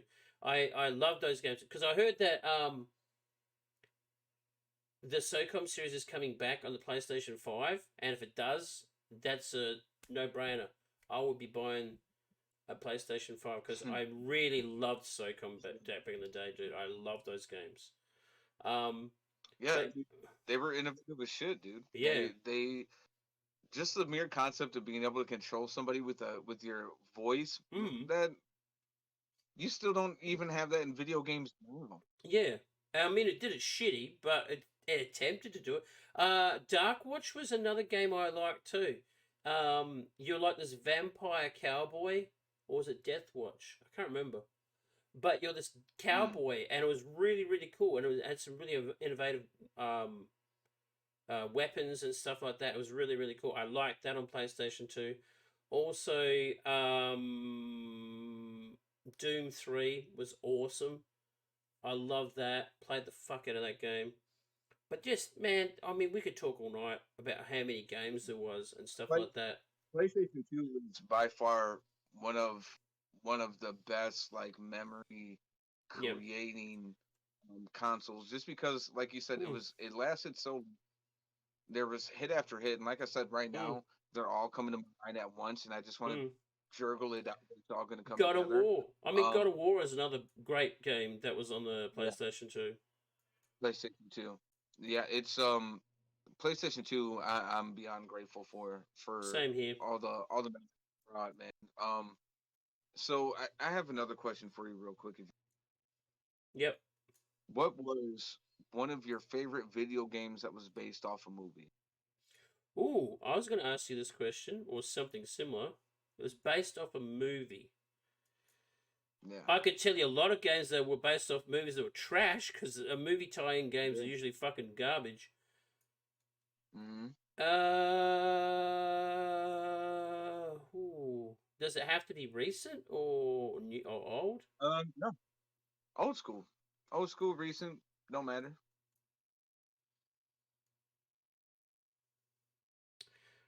Well, it's based on a movie franchise, but it wasn't like based on the actual movies themselves. But I would say the Alien versus Predator series on PC was Okay. awesome. Was really really good, and I also really liked Disney Excuse Hercules me. on PlayStation One. Just Okay. the that was really good. But yeah, Alien versus Predator was really good. Love that. I wish I could say the same about Aliens Colonial Marines because that was fucking trash. That was a game, when I asked you Yeah. that question, what was a game you was hyped for and it turned to be trash? Alien versus Colonial Marines was a very big disappointment for me. I would say, yeah, Alien versus Predator because, like, it was based on the movie universe. It was really good. It was done well. It had some really eerie moments. Um, it tied in really nicely. I can't think off the top of my head anything else, maybe. But yeah, Disney's Hercules was really good because I remember playing that with the kids again and having such a really good moments with them. What about you? What was your favorite movie tie-in? Shit, dude. It's hard. It's hard. Die Hard, man. Which one? But it would have to be Die Hard, Oh, Die the Hard on video game. on the PlayStation 1. Oh my god, I forgot all about PlayStation that. 1. That Dude, would be up there, dude. That was that so game good. was bitching, bro. That game was bitching. Oh, fuck I yeah, literally I faked sick so many times yeah. to stay home and play that fucking video That game, game man. was so Yippee good. ki motherfucker, Yeah, dude! and Like you'd shoot all the bad that guys was in the my building in life. Nakatomi Plaza, and then the second one would Yeah, be like a rail shooter, and the third one you're driving that fucking taxi to hit all the bombs and fucking blow the. taxi. I loved how it was like there's Yeah, three different genres in the game. It was so cool. yeah. Great game, It man. That was was a good fucking choice. awesome. Good choice. I Yeah, commend you on that. I wish I thought of that fucking one. die. Fuck, that was so good. Yeah, Yippee dude, motherfucker. die hard Yeah. bitching, dude. But I will say a nice runner up Mhm. would be A Bug's Life. Oh yeah, that was good. That video game, that was a Yeah, good game. That was another one that was really tough, yeah. and it was a pain in the ass. But my God, did it look good, and it was a fun playing game. It I was good. really enjoyed I that. did like that one too. That was really good. All right, I loved it. I'm gonna ask you one more question. We're gonna wrap this up because we're over nearly an hour 40 minute mark. What was the worst console of your childhood? Which one did you think really didn't have the greatest games, or something that was it just felt lackluster?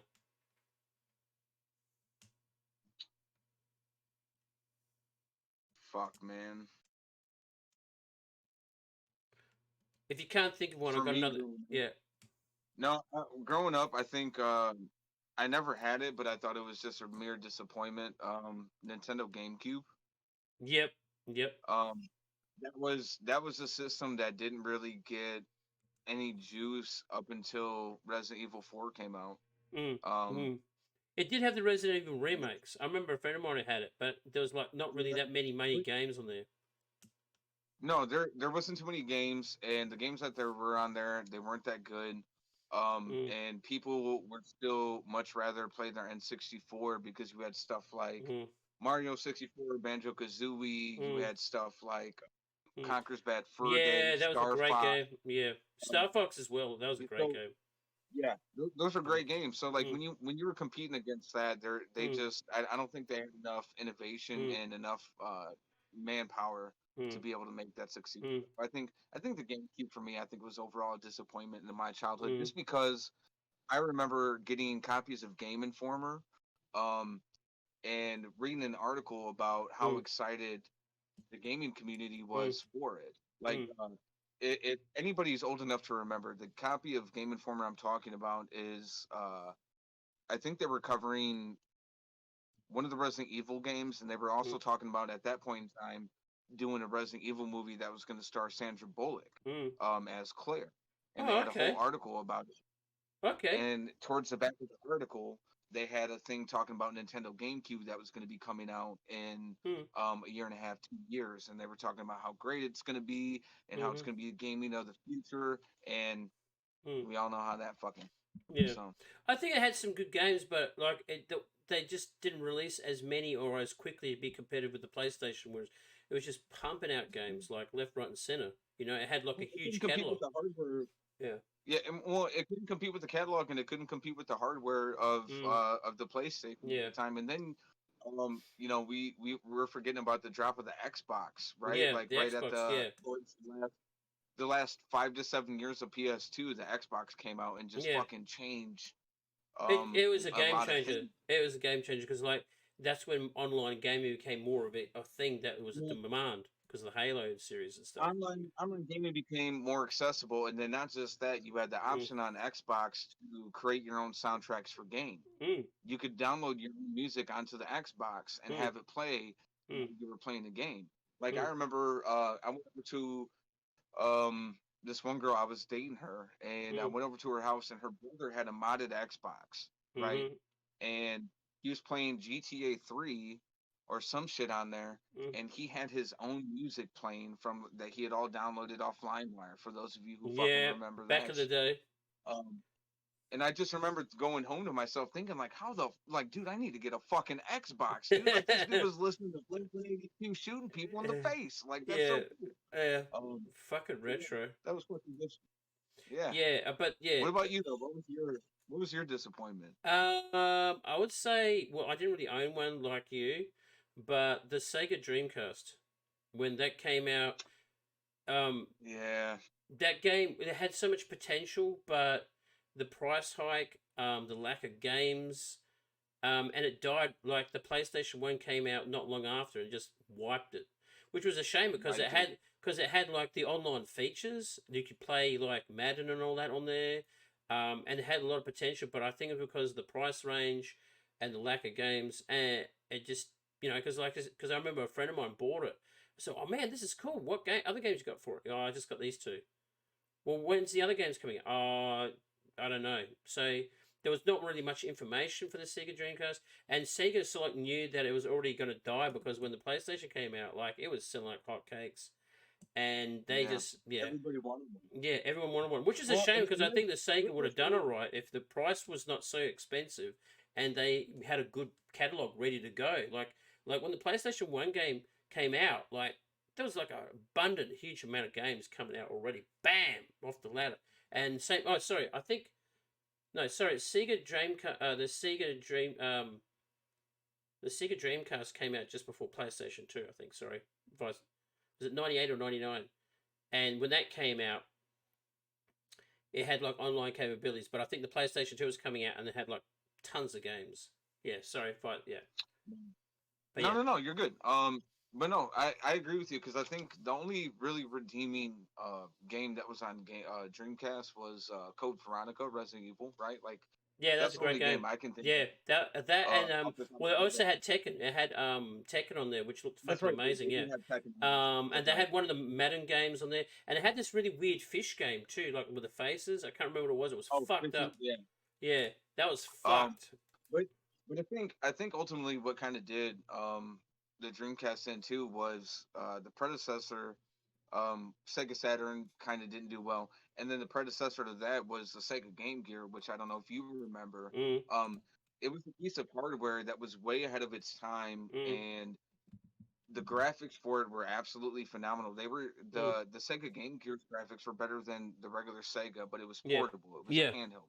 yeah, It took like fucking 15 batteries to power the goddamn yeah. thing, but it was cool. Mm, Um, but I think it was ahead of its time. People didn't really perceive it the way that Sega had anticipated. So you Mm, have the failure of the Game Gear, you have the failure of Sega Saturn, and mm, then you have the failure of Dreamcast. And that, mm. to me, I think that's when Sega just finally had to call it Yeah. wraps. Because if you remember too, at that point in time, Sonic was done, right? Like they had Mm, just wrapped up Sonic 3 or whatever, and mm, then they were trying to do Sonic and Knuckles, and then they tried doing their own Knuckles mm. spin-off, and it didn't work out. Yeah. It just didn't work.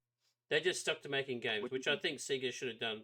I mean, like the Sega, when the Sega Genesis came out, it was like a huge contender for Nintendo. They were on par, if not surpassed them at times, with sales of games and stuff. They were sort of like the bad boys of gaming back then, you know.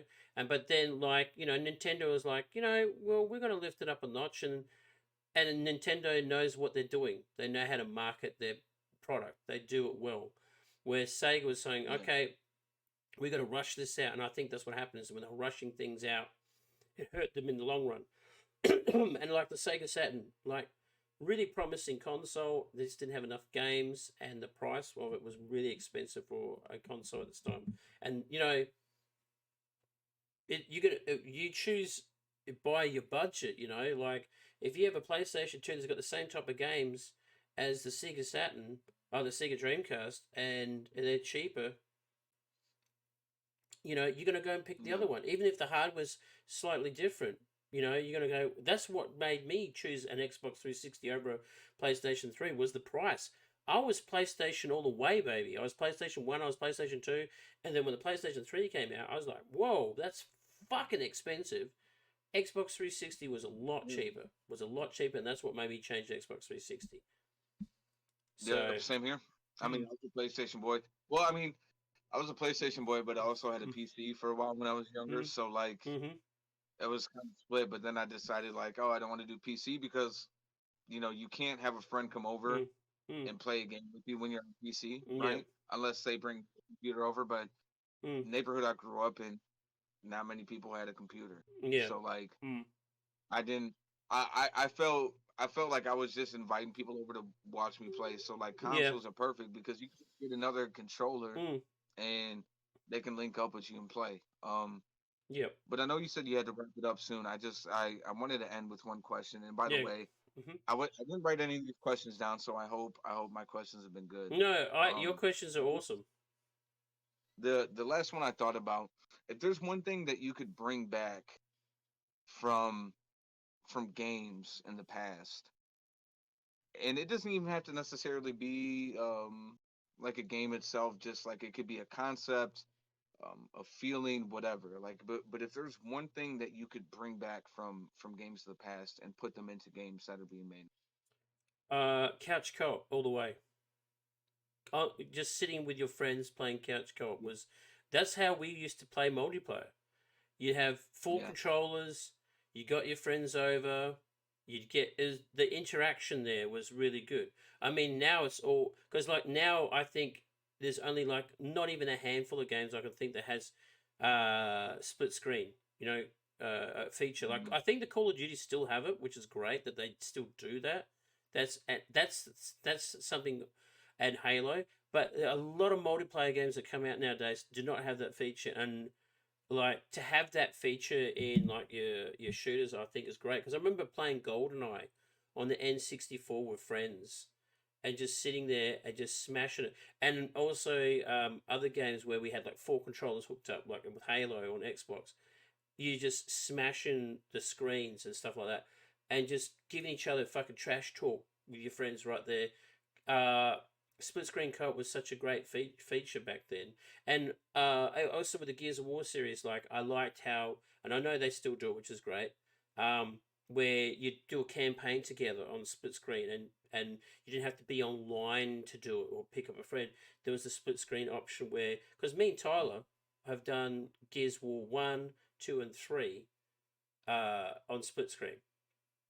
All right, we just sat there and enjoyed it. Like I remember when I got Gears of War 3. Okay, I took a day off to buy the game, pre-order the game, came home, and me and Tyler did the campaign together. So, and he was just a little man, and he wanted to just a play little some. Tyler. Yeah, fucking Tyler. um. Mhm. Yeah. So the split screen. online the couch co-op mode. I love that in games. I really do miss that, and I think like if you're going to release, I know a lot of people have, well, I've got friends online, but still, when you got friends coming over and you say, hey, you want to play this? Oh, it's only online. But it'd be really cool to have that option back in games, I think, because then I think there'll be more of an incentive when you do have people over, and you don't have to play party games all the time. Hey, how about we get the old Yeah. Halo out and smash some noobs, you know, and all Hmm. like have guests, like having your guest friends play on your account. All right, this is my friend. He's gonna play, and you say, "Oh, I've never played this game." You know, and you teach them how to play games and stuff. Like you use this button, and they're fucking so noobish, but that was fun. And yeah, just those experiences, like with a couch, was really cool. Um, yeah, I miss that. I miss the couch co-op experience with friends and stuff like that. Because now it's all just all online. Majority of games, most part, is online. What about yourself? I'll ask you the same question. What would be a feature that was back in the day commonplace that you'd like to see brought back maybe nowadays? Um, it's not necessarily like a feature. It's Mm-hmm. Mm-hmm. just kind of like more of a vibe brought into gaming. Like obviously they didn't have the technology that we have now to make things a lot more realistic. And Mm-hmm. my viewpoint is now because we have such great technology for gaming, Mm-hmm. everything looks so realistic. So people try to create a complete realistic experience, Mm-hmm. which is great. There have been so many games that have been able to like bring you emotion. But the thing I miss most Mm-hmm. um about games from the past is like the slapstick and just the zaniness that used to come from it, right? Like Oh yeah, dude. you had you had games like Crash Bandicoot or Croc or even like Gex the Gecko, Mm-hmm. Ape Escape, like these really Mm-hmm. wild, crazy games that are somewhat simplistic, but they're so fun and so rewarding just because it's an escape from that realism. You Mm-hmm. don't have that emotion that's kind of like forced down you Mm-hmm. all because I mean everywhere we go now, whether it's on social media, Twitch, video games, wherever, like Yeah. it's always a constant bombardment or whatever the word is um Hey, of mate. emotions and right like just constantly crashing upon you.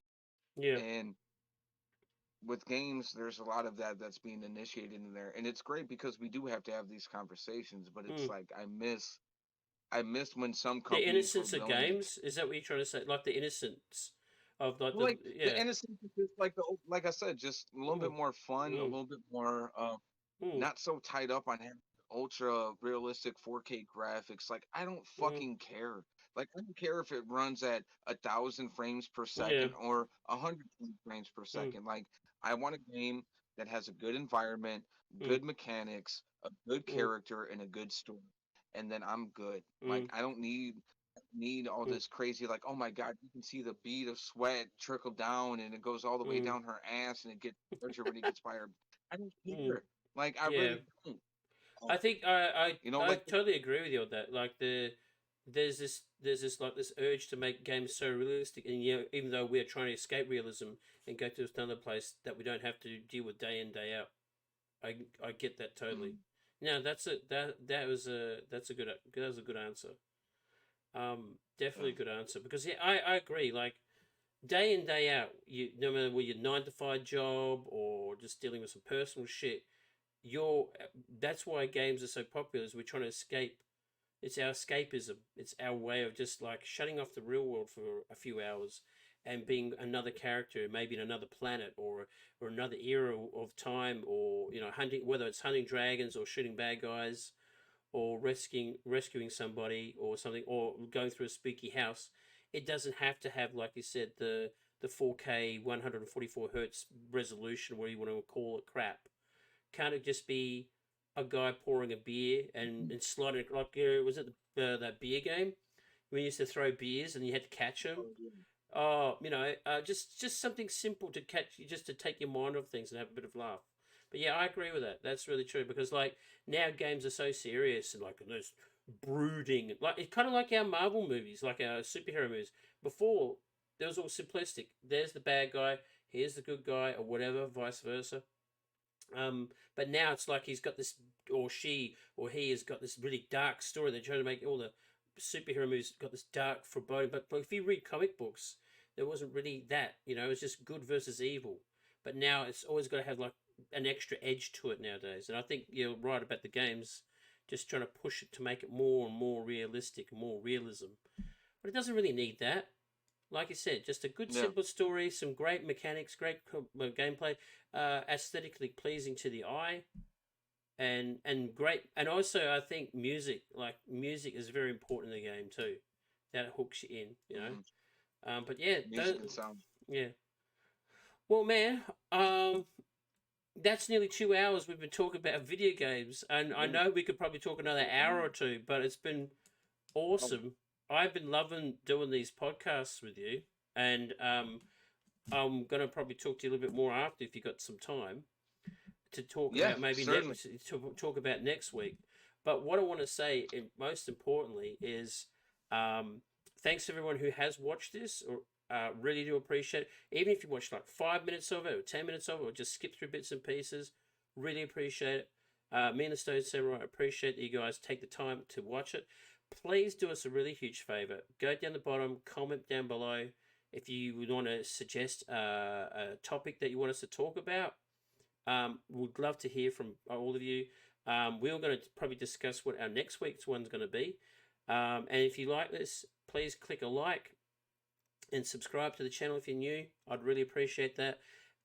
Also, the Stone Samurai has his own personal podcast that he does. Go and check that out. I will put a link on the description down below.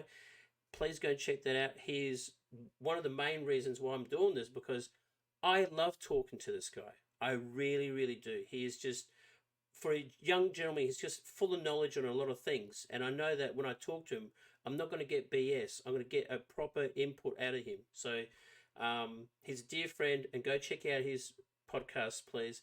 Anyway, you got any final last words, mate, before we wrap this up? Mainly just to say, make sure you guys like, subscribe, comment down below.